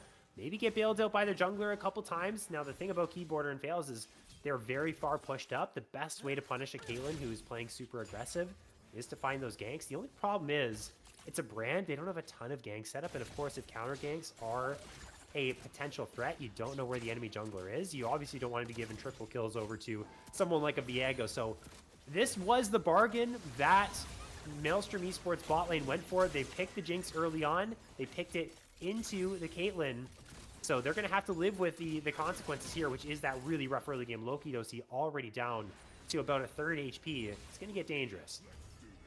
Yeah, I mean, Jinx getting chunked out so early on means you could set up for a potential gank since Viego is pathing that way and Brand's completely cross-mapped. So you have to be a little bit more careful if you are Loki Dosi. Does have the exhaust, or the barrier in this game rather than the exhaust. So a little bit better of a survivability tool in this one, but still definitely taking a ton of damage here and really taking that mana pool very low so early on is a bit scary. They're gonna have to try and cheat out a recall at some point. They don't have their jungler on this side of the map, so they're kind of in no man's land right now, and Viet is here. So pay attention to how this play is brewing out. This is working really, really well for the side of Akuma. It is a bit dangerous when you go for dives like this. They do have to hit their spells, but I mean, this is looking pretty foolproof at this point. Again, I don't want to caster curse this for Akuma, but Aethel's just going to walk straight into the Viego, who might just find this kill. The heal comes through, and he's actually going to be taking a little bit of his HP down. Down goes the Chompers. The root is going to connect, though, and Loki Dosi might just be cooked here at this point. Does use the barrier. Flashes forward to try and find the kill onto Fails. Aethel also uses a flash of their own as well. That's definitely not going to get you a whole lot. and that will be at least one kill going over to the Viego, disguised as the Jinx, and the other going to Keyboarder. That is perfect. A literal perfect start here for Akuma to start off his bot lane. They came in with a game plan, and they're executing. Yeah, that was 3 waves on the bot side too. Trixui barely missing out on the Q there. Be it able to dodge away a lot of damage. Trixui now has to be a bit careful. No stun here for the Viego. Comes back up. Oh my gosh, well, Fails is just flashing forward. Trixui might just drop here. That's another kill going over to the Caitlyn. And the Justice Punch is blocked by the clone. That's 3 kills now, all ready for Keyboarder. Off rip, Akuma is running away with this game. It looks like 1 kill was traded back. It looks like someone fell down. It was the Swain. Did he miss that kill? I don't know. That's interesting there. But the brand has 1 kill, so it's 4-1. Not the end of the world, I guess you could say, for Maelstrom's side. But Akuma, they've been having themselves a game so far. Yeah, this is definitely looking a lot better. I don't want to call it, unlosable for sure, since it's still within margin 2k gold, and with how good the Jinx scaling should be with the protection, still got some good room to kind of survive throughout this one. They did go for a lane swap here. The Caitlyn will match the Jinx here after that reset on that additional kill, but Omega Akuma already doing very well for themselves. Also favored in pro comps, which so far has a 50% success rate, so we'll have to see whether that reigns true or, Maelstrom could really close it out. I will say, still not too bad, Trixui. The gold is on the right people at the very least here for Trixui to at least get the Jinx back in the game eventually, but the XP difference, I'm sure, is pretty large in that top side, so, well, bot lane in the top side, post 350, you can go and lane swap, so it's not too big of a deal. Top laners continuing to go back and forth as, well, CS lead for 5 and at the very least. And I guess maybe this was a part of Maelstrom's plan, was lane swap after the lane swap protection drops. But, I mean, they've just been matching it as Akuma, and it's just going to be that very difficult lane. Again, African mid now helping out Via alongside Fails are going to grab this first set of grubs. Heading back towards the bot side, trying to trade this one out. Maybe they make the coast to coast to contest the Drake, although they don't have that bot prio, so they will be 5 with the first move over there. They'll probably just end up getting over this Drake. But again, we're seeing it all in here. This is not going to go well for Cheeks, though, because Heroic Entrance is utilized from Castic to flash away from Cheeks, but that's not going to get him into a very good spot. And 1 kill going back over to Maelstrom. Just the wrong time to engage there for this Xin Zhao, and he's going to get punished for it. Yeah, and they don't really have a good cross-map play here, so pretty much everything going to go the favor of Maelstrom. They're going to get the Drake. They're going to be able to recall with Galio, at least get a bit of a reset here. Aethel, kind of low HP here, gets stunned up. You have to be careful. The trap Choppers is actually going to root up the Caitlyn, though. She's going to be taking some tower shots. He does use the barrier. Loki uses a barrier of his own. And here comes the teleport. They're actually going to dissuade the dive from Akuma. A win in Maelstrom's book. They get both sums off of Keyboarder. They keep their Jinx alive, who is suffering, but at the very least, they don't lose. They don't give any more kills to the Akuma bot side trio here. Yeah, very close there on the trap. Actually ends up walking forward, not able to actually land it. And we're getting a double swap. So Aatrox TP towards top side just to push out the wave. And, Caitlyn now expecting the lane swap to come through to go back towards bot, but they're not going to know that Jinx actually sneaking towards that top side. So Xin Zhao is going to have not the ideal matchup, and with no TP, there's no way to fix this. This is just going to be your lane assignment for the next minute and a half. Yeah, it's unlucky. Maelstrom with a big win there. Get out of that lane, but at the same time, though, 5N was doing a pretty good job in that top side matchup, so you have to take a look at what is Keyboarder and Fails actually going to get in this lane assignment as well. They're going to get everything, because there is absolutely nothing 5N can do in this 2 versus 1. He is going to suffer. They're going to get plates. So unless Loki and Aethel are also matching that aggression, I feel like this still is quite good here for Akuma's side. But the silver lining is at least Loki will have a little bit of reduced pressure. But the amount of gold ahead that this Caitlyn is over the Jinx right now is insane. You can already see 5 has to use flash right there, otherwise he would have got comboed into hell. 1 root plus a Yordle snap trap. That's not something you want to be caught up in. Yeah, they're going to take down a bunch of plates here for the Caitlyn. So Keyboarder getting fully online here. Already up 1,500 gold in the bot lane. That is an unsurmountable, gold lead theoretically here for Keyboarder, as long as everything goes to plan here. 5N able to dodge away from all these traps, but taking a oh my gosh, able to trade out onto Fails at least a little bit. They do have to be a little careful here, as now they're looking to go towards Cheeks, as 4 people committed towards this top side. Yeah, Cheeks is in trouble. He's got no flash. He did clear the wave, and now he's going to have to try and run for the hills. I'm pretty sure he's dead. No one is coming to save him. Oh, he also took Ignite. Oh, I didn't even realize that Cheeks took Ignite in this lane. So there's only one TP on the side of Akuma. Yeah, this Xin Zhao, unless something catastrophic happens, the Castex should just tank the tower here. I mean, here we go. The Swain is TPing in. He jumps onto the Lulu, who has the polymorph, and he's gone. And the kill goes on to Loki. That's exactly who you wanted. Yeah, this teleport came in, although he actually roots up Loki, who's going to get the wild growth down on top of him. Heroic entrance on top of it as well. They might just look for the dive on African mid, but they do have to be careful. Trixui flashing away, dropping the tower aggro. Loki has to flash out as well. African mid staying alive, forcing some summoner spells. And on the other side of the map, first turret already gone down 9 minutes into the game. Yeah, so they trade to the Caitlyn, being able to find a bunch of stuff for 4 members on the top side, but Viego's able to push out mid, African mid able to catch up the XP on the top side. So honestly, great look here from Mega Akuma, and they're going to keep themselves in the driver's seat for sure. Caitlyn, Collector at 10 minutes flat. That's exactly what you want to see for your AD carry, Caitlyn. It certainly is. It's about the best start you could possibly have. And we can kind of see, you know, the gamble, I guess you could say, worked for Maelstrom. They didn't get that lane assignment, but back to that same point I was making, look at how far ahead the Caitlyn is. She's totally happy going 2 versus 1 against the Aatrox. And now this is where you kind of turn it up on Caitlyn. You move to other lanes, and you do the exact same thing. I also love the fact that Viet has played so heavily towards this Caitlyn, making sure that she's protected, although they do have to be careful here as the Galio continues to roam around. The slow does land. The Heartbreaker is used to try and buy some space. And it looks like Akuma is going to be able to get themselves out of this situation. And Castex is dropping a lot of waves here to the Swain to try and make these plays happen. That time it doesn't end up working out. They do relieve a little bit of pressure though, and they will be able to get themselves the grubs as Brand is the champion that takes these bad boys pretty quickly. Yeah, definitely a lot quicker than most champions are able to. So just going to burn these down, grab a nice 3-stack there to be able to get another, you know, just objective on the board. No mites though, since the first 3 did go the way of Omega Akuma, so just able to even that out and deny that from that side. They're still up 1.2k gold Oh here. no. Oh no, Viet. He doesn't have Heartbreaker. He does have Flash. The Pyroclasm is there, but the shutdown goes to Loki. The Super Mega Death Rocket connects. Both kills have been from that ability. Critical mistake from Viet, was not aware of where Trixui was, and those are big kills if you're Maelstrom, getting your Jinx right back into this game. Yeah, I'm curious to see what Jinx's gold is now, because that's 2 kills towards the Jinx, which should have theoretically just been completely dominant in this one. So, yeah, I mean, that's just rough. Loki Dosi finding a way back into this one, able to dodge out. Nice. With the help of the Lulu, speed up definitely a little bit more optimal to be able to get away from some of those very rigorous CC combos. As we're seeing now a lot of Dragon attention for the side of Maelstrom. They're looking for a bit of a bait play on the Galio to maybe find African mid slacking, but still going to respect. He doesn't have Flash. This taunt's going to connect. He's just dead. He has nowhere to go. Excellent work around the map from Maelstrom.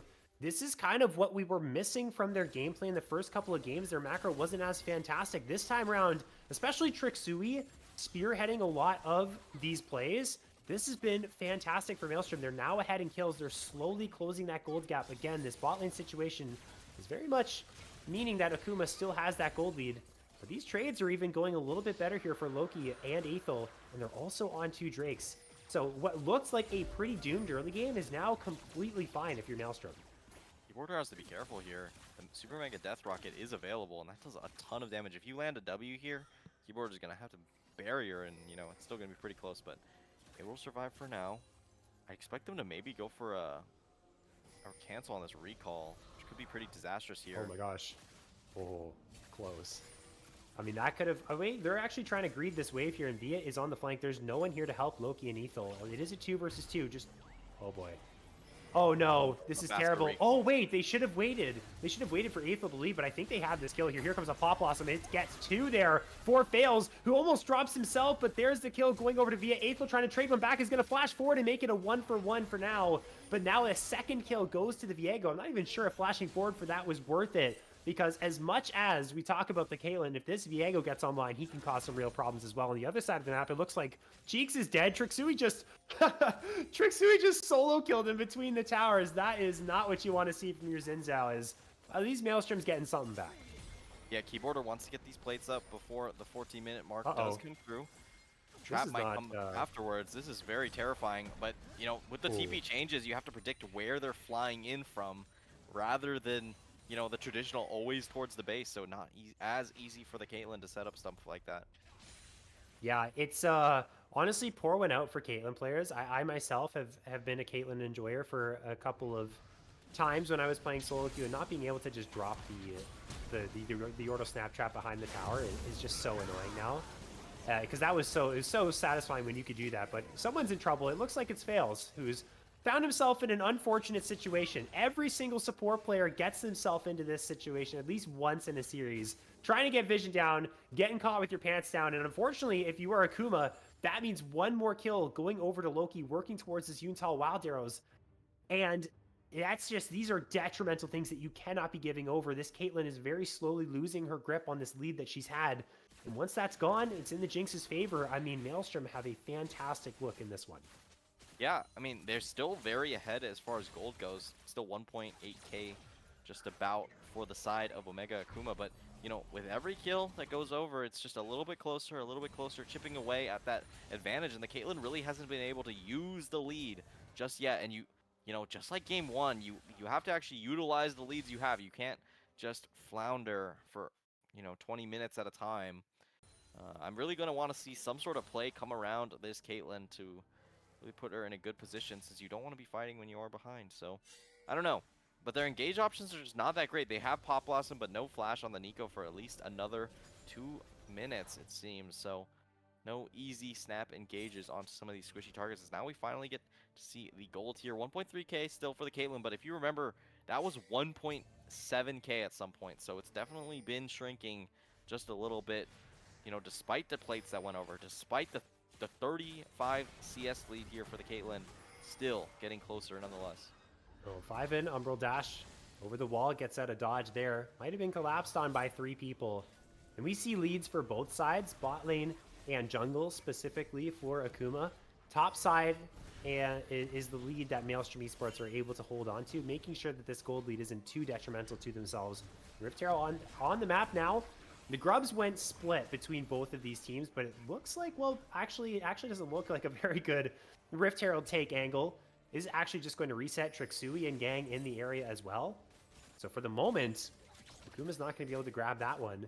And we're back to just standard lane assignments. We got the bot lanes and the mid lane. We've got top laners and mid laners duking it out in their respective side lanes. If you can keep this very slow, nonchalant pace to the game as Maelstrom, you're very happy about that. The less chaos, the better. Get your Jinx to 2-3 items. That's when you can start rolling. And the fact that they already have 2 Drakes here is they can just give the next ones if they so please, if they feel like they need a little bit more time, which is an amazing luxury to have. Yeah, they do cancel Trixui here, so not going to be able to get a recall for that extra gold in their pocket. So still pretty good stuff here for the bot lane of Omega Akuma as this dragon is about to spawn.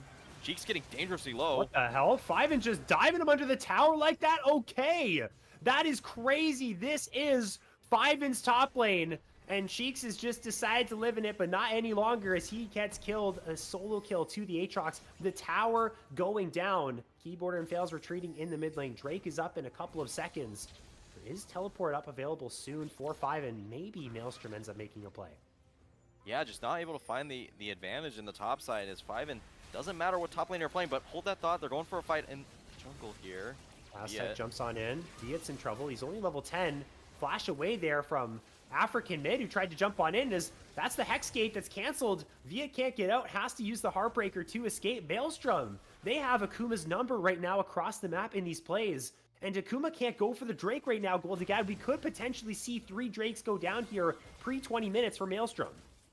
Yeah, that's pretty disastrous too, because, you know, Omega Akuma had the positioning there on the Drake, and they just lost it. That's going to be the 3rd Drake over to this Brand, and Brand's so good at taking objectives. If this is a Ruinous Otacon, it's going to be another disastrous game here for Omega Akuma. And, you know, a game where they once again find an insane lead on one member can maybe be slipping through their fingers again.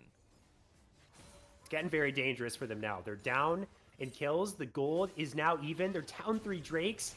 Ruinous Otacon, like you said, yeah, I mean, gosh, they're getting buffed up. They got stats out the wazoo right now. Cheeks is looking for something. He's jumping onto 5-in. I don't think you want this fight though, man. This Aatrox is quite strong. He's getting backed up by his teammates who are in the area. You can see Viet, top side of your screen, taking away that Rift Herald, which should just end up going down. Castek can't get involved in the play, does not have teleport. I'm totally happy if I'm Maelstrom right now. I got what I got. You got the Drakes, you got the kills. You guys can go ahead and have Rift Herald. Sure, we'll give it over to you. And we'll just keep chilling, you know? Take out that lawn chair, sunglasses out on the beach, and scale it on up, as Fiven doesn't want to do that, though. He wants to look for more kills. And I think it's safe to say, Golden Gad, this Xin Zhao top has really not worked out the way that Akuma has wanted, as we saw the Super Mega Death Rocket was tanked up by Viet, and Cheeks will not go down. Yeah, I mean, Fiven's just making a show of it. Doesn't matter what top laner you throw at me, you know. Mexican mid or Cheeks both fallen victim nonetheless. And yeah, the game's getting pretty scary. Redemption now in the pocket of Lulu, so a lot more survivability for this Jinx is now available. Caitlyn, though, hitting the Infinity Edge spike, definitely what they have to play around, but I said that they don't have the easier engage. They need to basically have Maelstrom kind of give it to them with the Galio and the Aatrox, but, you know, their time is dwindling. They need to find a big play here to really open up this game since, you know, Keyboarder can't breach this mid lane. I mean, they have the Rift Herald to maybe potentially just force it down with a placement over the wall or something like that, and then look for a turn fight afterwards, but it just hasn't happened.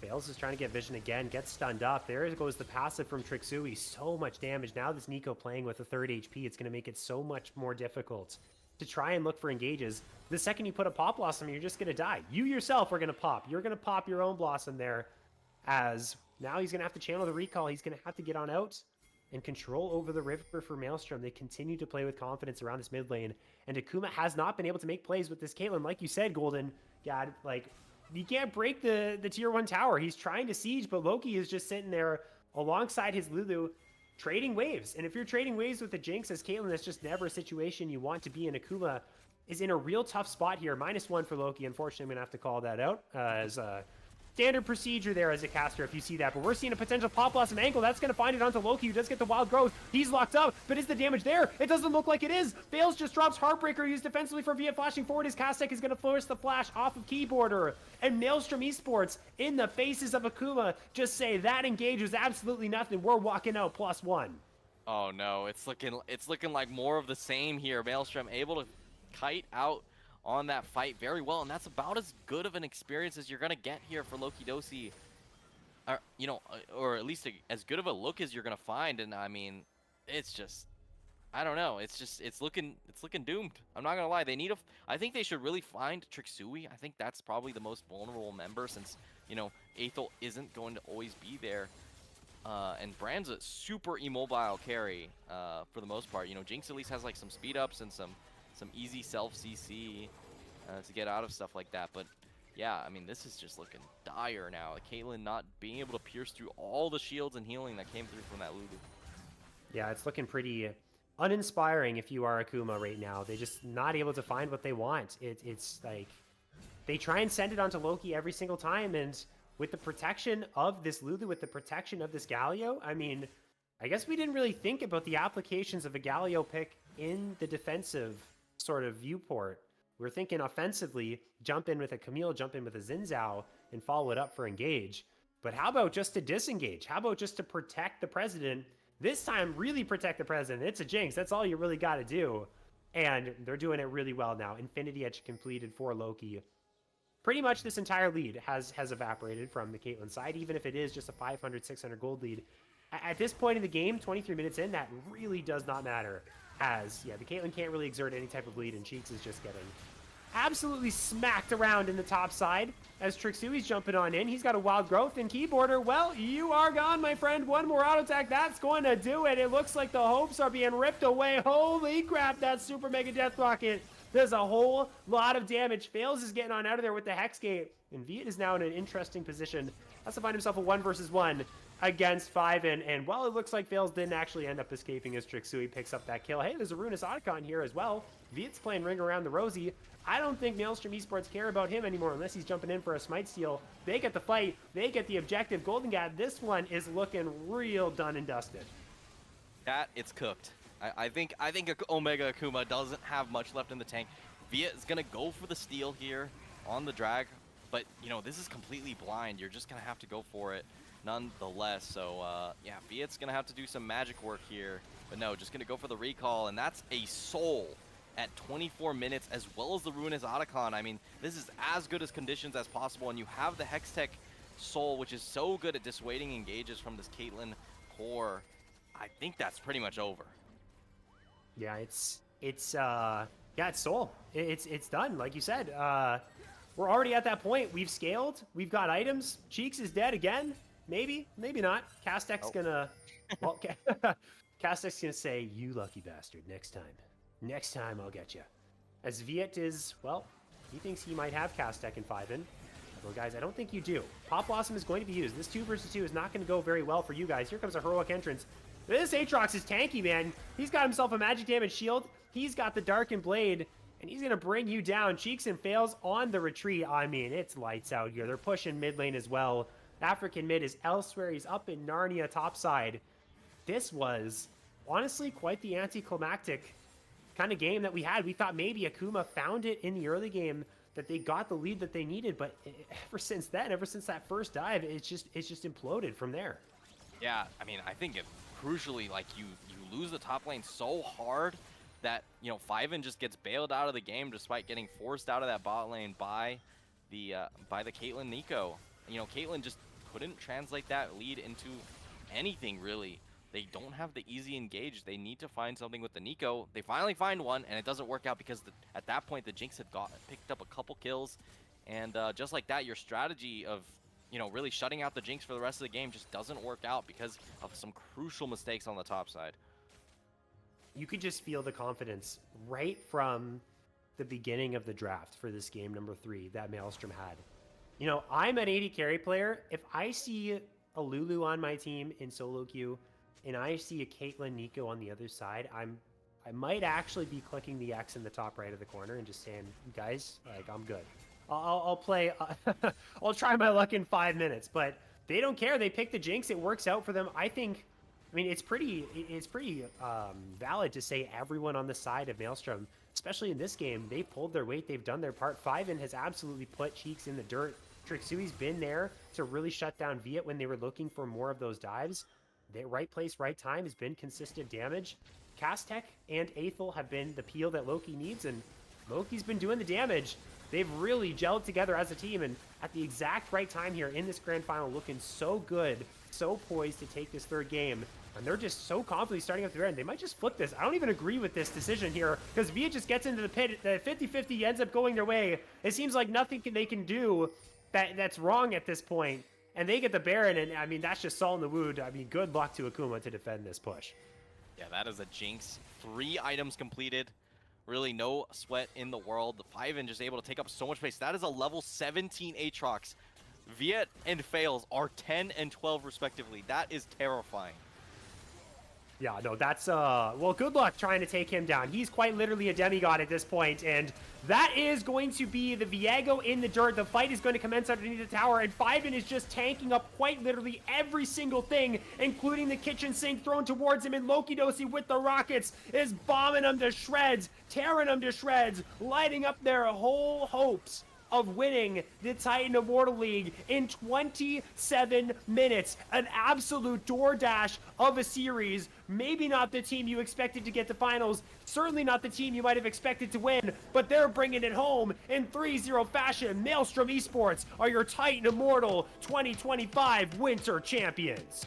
Maelstrom, make it quick. Honestly, that was a speed run of a series, all the games ending before 30 minutes in the season 2025. Those are some quick ones for sure. So, I mean, it was an explosive game 1 where they just, you know, find a couple picks, end up winning this, you know, that one pretty handedly. And then the next game, a little bit more of a brawl. Eventually, they find the team fights that get them to victory. And then in this one, it just felt like everything was going Maelstrom's way after those initial 5-6 minutes that you expect to be so rough for this Jinx Lulu into Caitlyn Nico. And they make it dominant. I mean, there was no questions to be had in that one. And Akuma go out with a bit of a sputter. 0-3 in the grand finals. And, you know, you expected a lot more out of this team. They did very well for themselves throughout the entirety of Immortal League for this season. But Maelstrom just somehow, some way, they have the gusto to be able to pick up this one, and they make it look clean. I can't lie. The first game was a little bit scary with some questionable plays, but at the end of the day, they were just clearly the better team on the day. I feel like that's where the Avalanche started, was game number 1. I want to take you back for those of you who maybe weren't there, for those of you who might be like saying, well, okay, what actually did happen in game 1? I can't quite remember.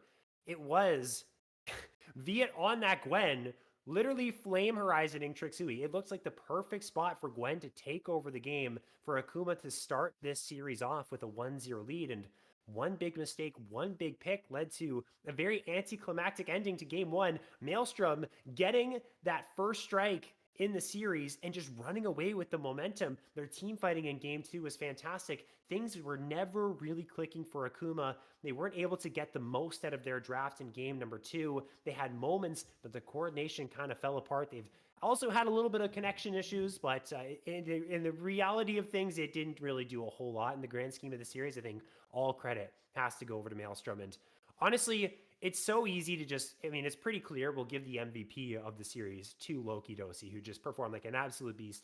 Specifically, game 2, I think, was his best performance across the series. But it's so obvious. Well, just who else, if you had to give it to someone else, it can't be Loki. Who is your big player here, your MVP, your second MVP here for Maelstrom? I'd say despite how 5N did very well into both these top laners, I think Trixui pretty much had as good of a series as you could possibly have. Game 1 was a little bit more rough around the edges when you are playing again into that Gwen. But honestly, the Vi game was amazing. This Brand game pretty much as good as possible. Finds some kills in some crucial moments and takes it home for Maelstrom. And your AD carry can only shine if the rest of the parts of the team are really doing their job for the most part there. And Trixui and Aethel, I think, doing a great job for the Loki Dosi protective services. They certainly were. It looks like we're getting an interview. Fantastic. I'd love to get some insights here on the Maelstrom side of things and see what they're thinking after their big win. And yeah, fantastic stuff from them. We'll get that going in a minute's time, or roughly about a minute's time, as we hear. And yeah, 3-0, pretty anticlimactic series, especially after that whole trash talk segment that happened between Kerrigan and Loki Dosi. But I feel like everything was they backed up everything, and we have our interview on the way. As I do hear the Discord notification, we got someone in here. It looks like it's Mr. Loki Dosi himself on the interview here. Loki Dosi, are you here, my man? I am here.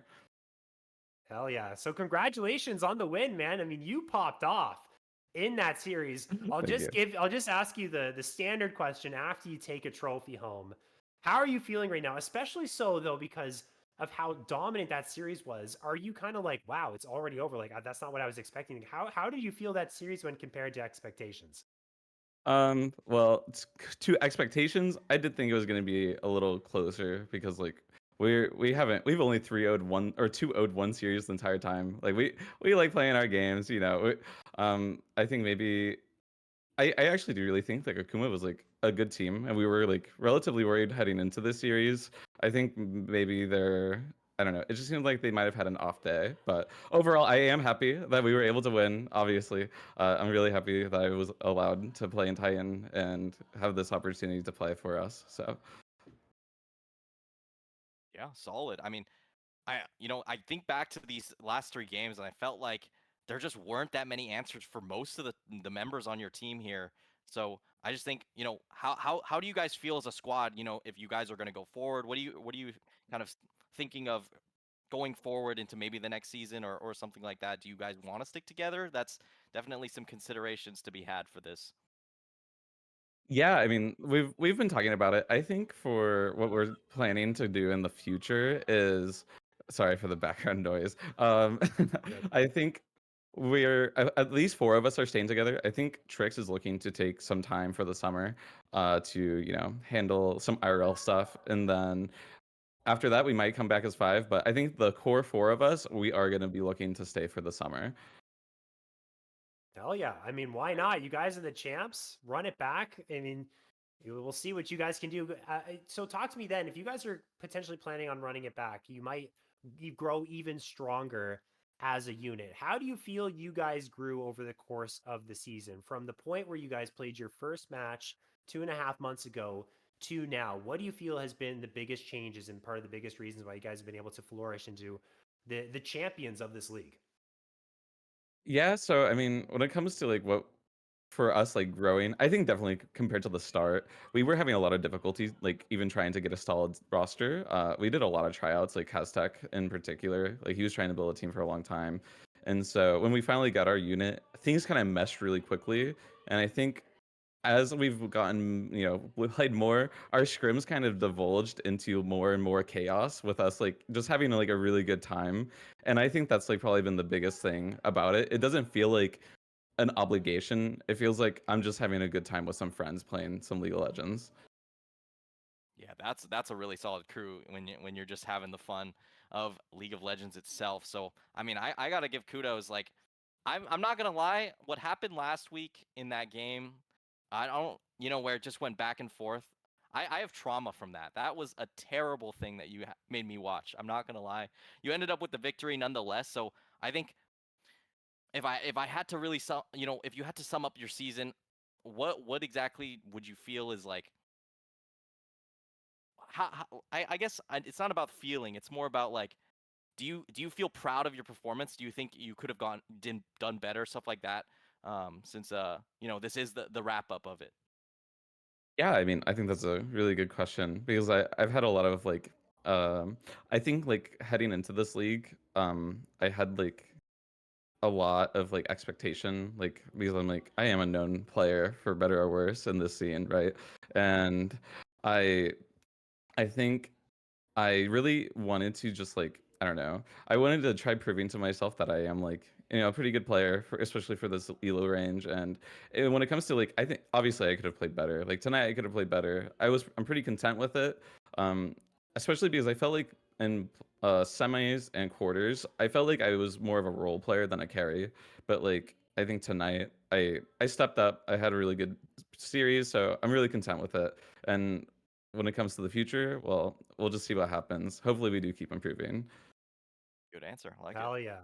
Hell yeah. So I'll let you give your shout outs, but before you give your shout outs, tell me, is the Castech slander going to be over now? Is this guy done enough to actually be free of all the slander that I'm hearing, or is winning Titan Immortal not enough for your boy?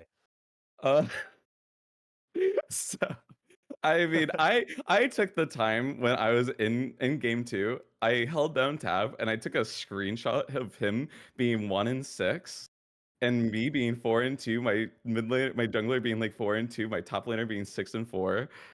And I saved it. So no, he doesn't escape the slander. He entered me just like he always does. But we have a good team, and he takes it all in good fun. Like I really do like having the opportunity to like give him some shit here and there. But Yeah. Hell I mean, yeah. that flash forward was disgusting. But yeah, go ahead, Ferris.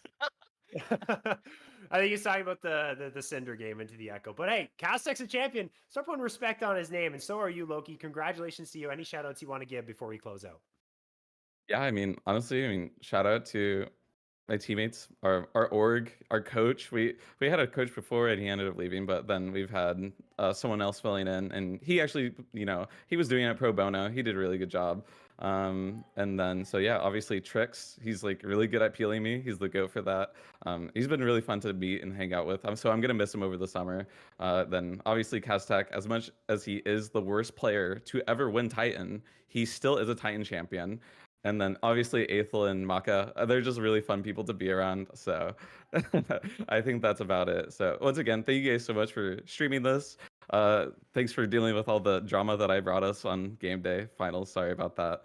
I will try to be better. But I think overall, yeah, thank you so much for the opportunity. It's been really fun. Hell yeah, Loki. You. Thank you so much for taking the time. And congratulations for the win. And yeah, congratulations to Maelstrom Esports 3-0 over Omega Akuma pairing knives. And that's going to close out Titan Immortal for this winter split. It's crazy. This is my second split with Titan. It feels like, my stint on Conqueror was a whole lot of fun. This one was a whole lot of fun as well, and it went by so fast. Golden Gad, man, I have absolutely enjoyed every single second casting with you, my man. It's been an absolute pleasure. Yeah, same to you as well, Ferris. I I didn't know you before this, but I'm glad we met, and I'm looking forward to see what happens in next season. Whether we'll be paired up or not, we'll have to wait and see. But definitely some great stuff there. And then also shout out to Golden holding it down in the background today. So definitely shout outs there, and then also to all our producers as well who have helped us throughout this season. I want to give a shout out for that as well, since they're really the backbone that holds everything together. Absolutely. Loki was here as well, doing some observing. So shout out to Loki on top of all of that. Golden as well, holding it down, making everything happen. And also, Titan After Dark. That's happening again this Friday. First episode already happened. So, or next Friday. Okay, I'm getting in my ear. Next Friday, Titan After Dark, the 11th. So check that out if you want to see some extra content here at Titan Esports. Always finding ways to pump out some new stuff for all of you outside of just giving you some fantastic League of Legends experience. But for us here at Titan and in the Titan Immortal League, we are going to bid you adieu. Thank you so much to everyone who tuned in week after week, who tuned into this stream, making all of our broadcasts so special. We will see you very soon for the commencing of our next splits. But until then, have a great one, and we'll see you next time.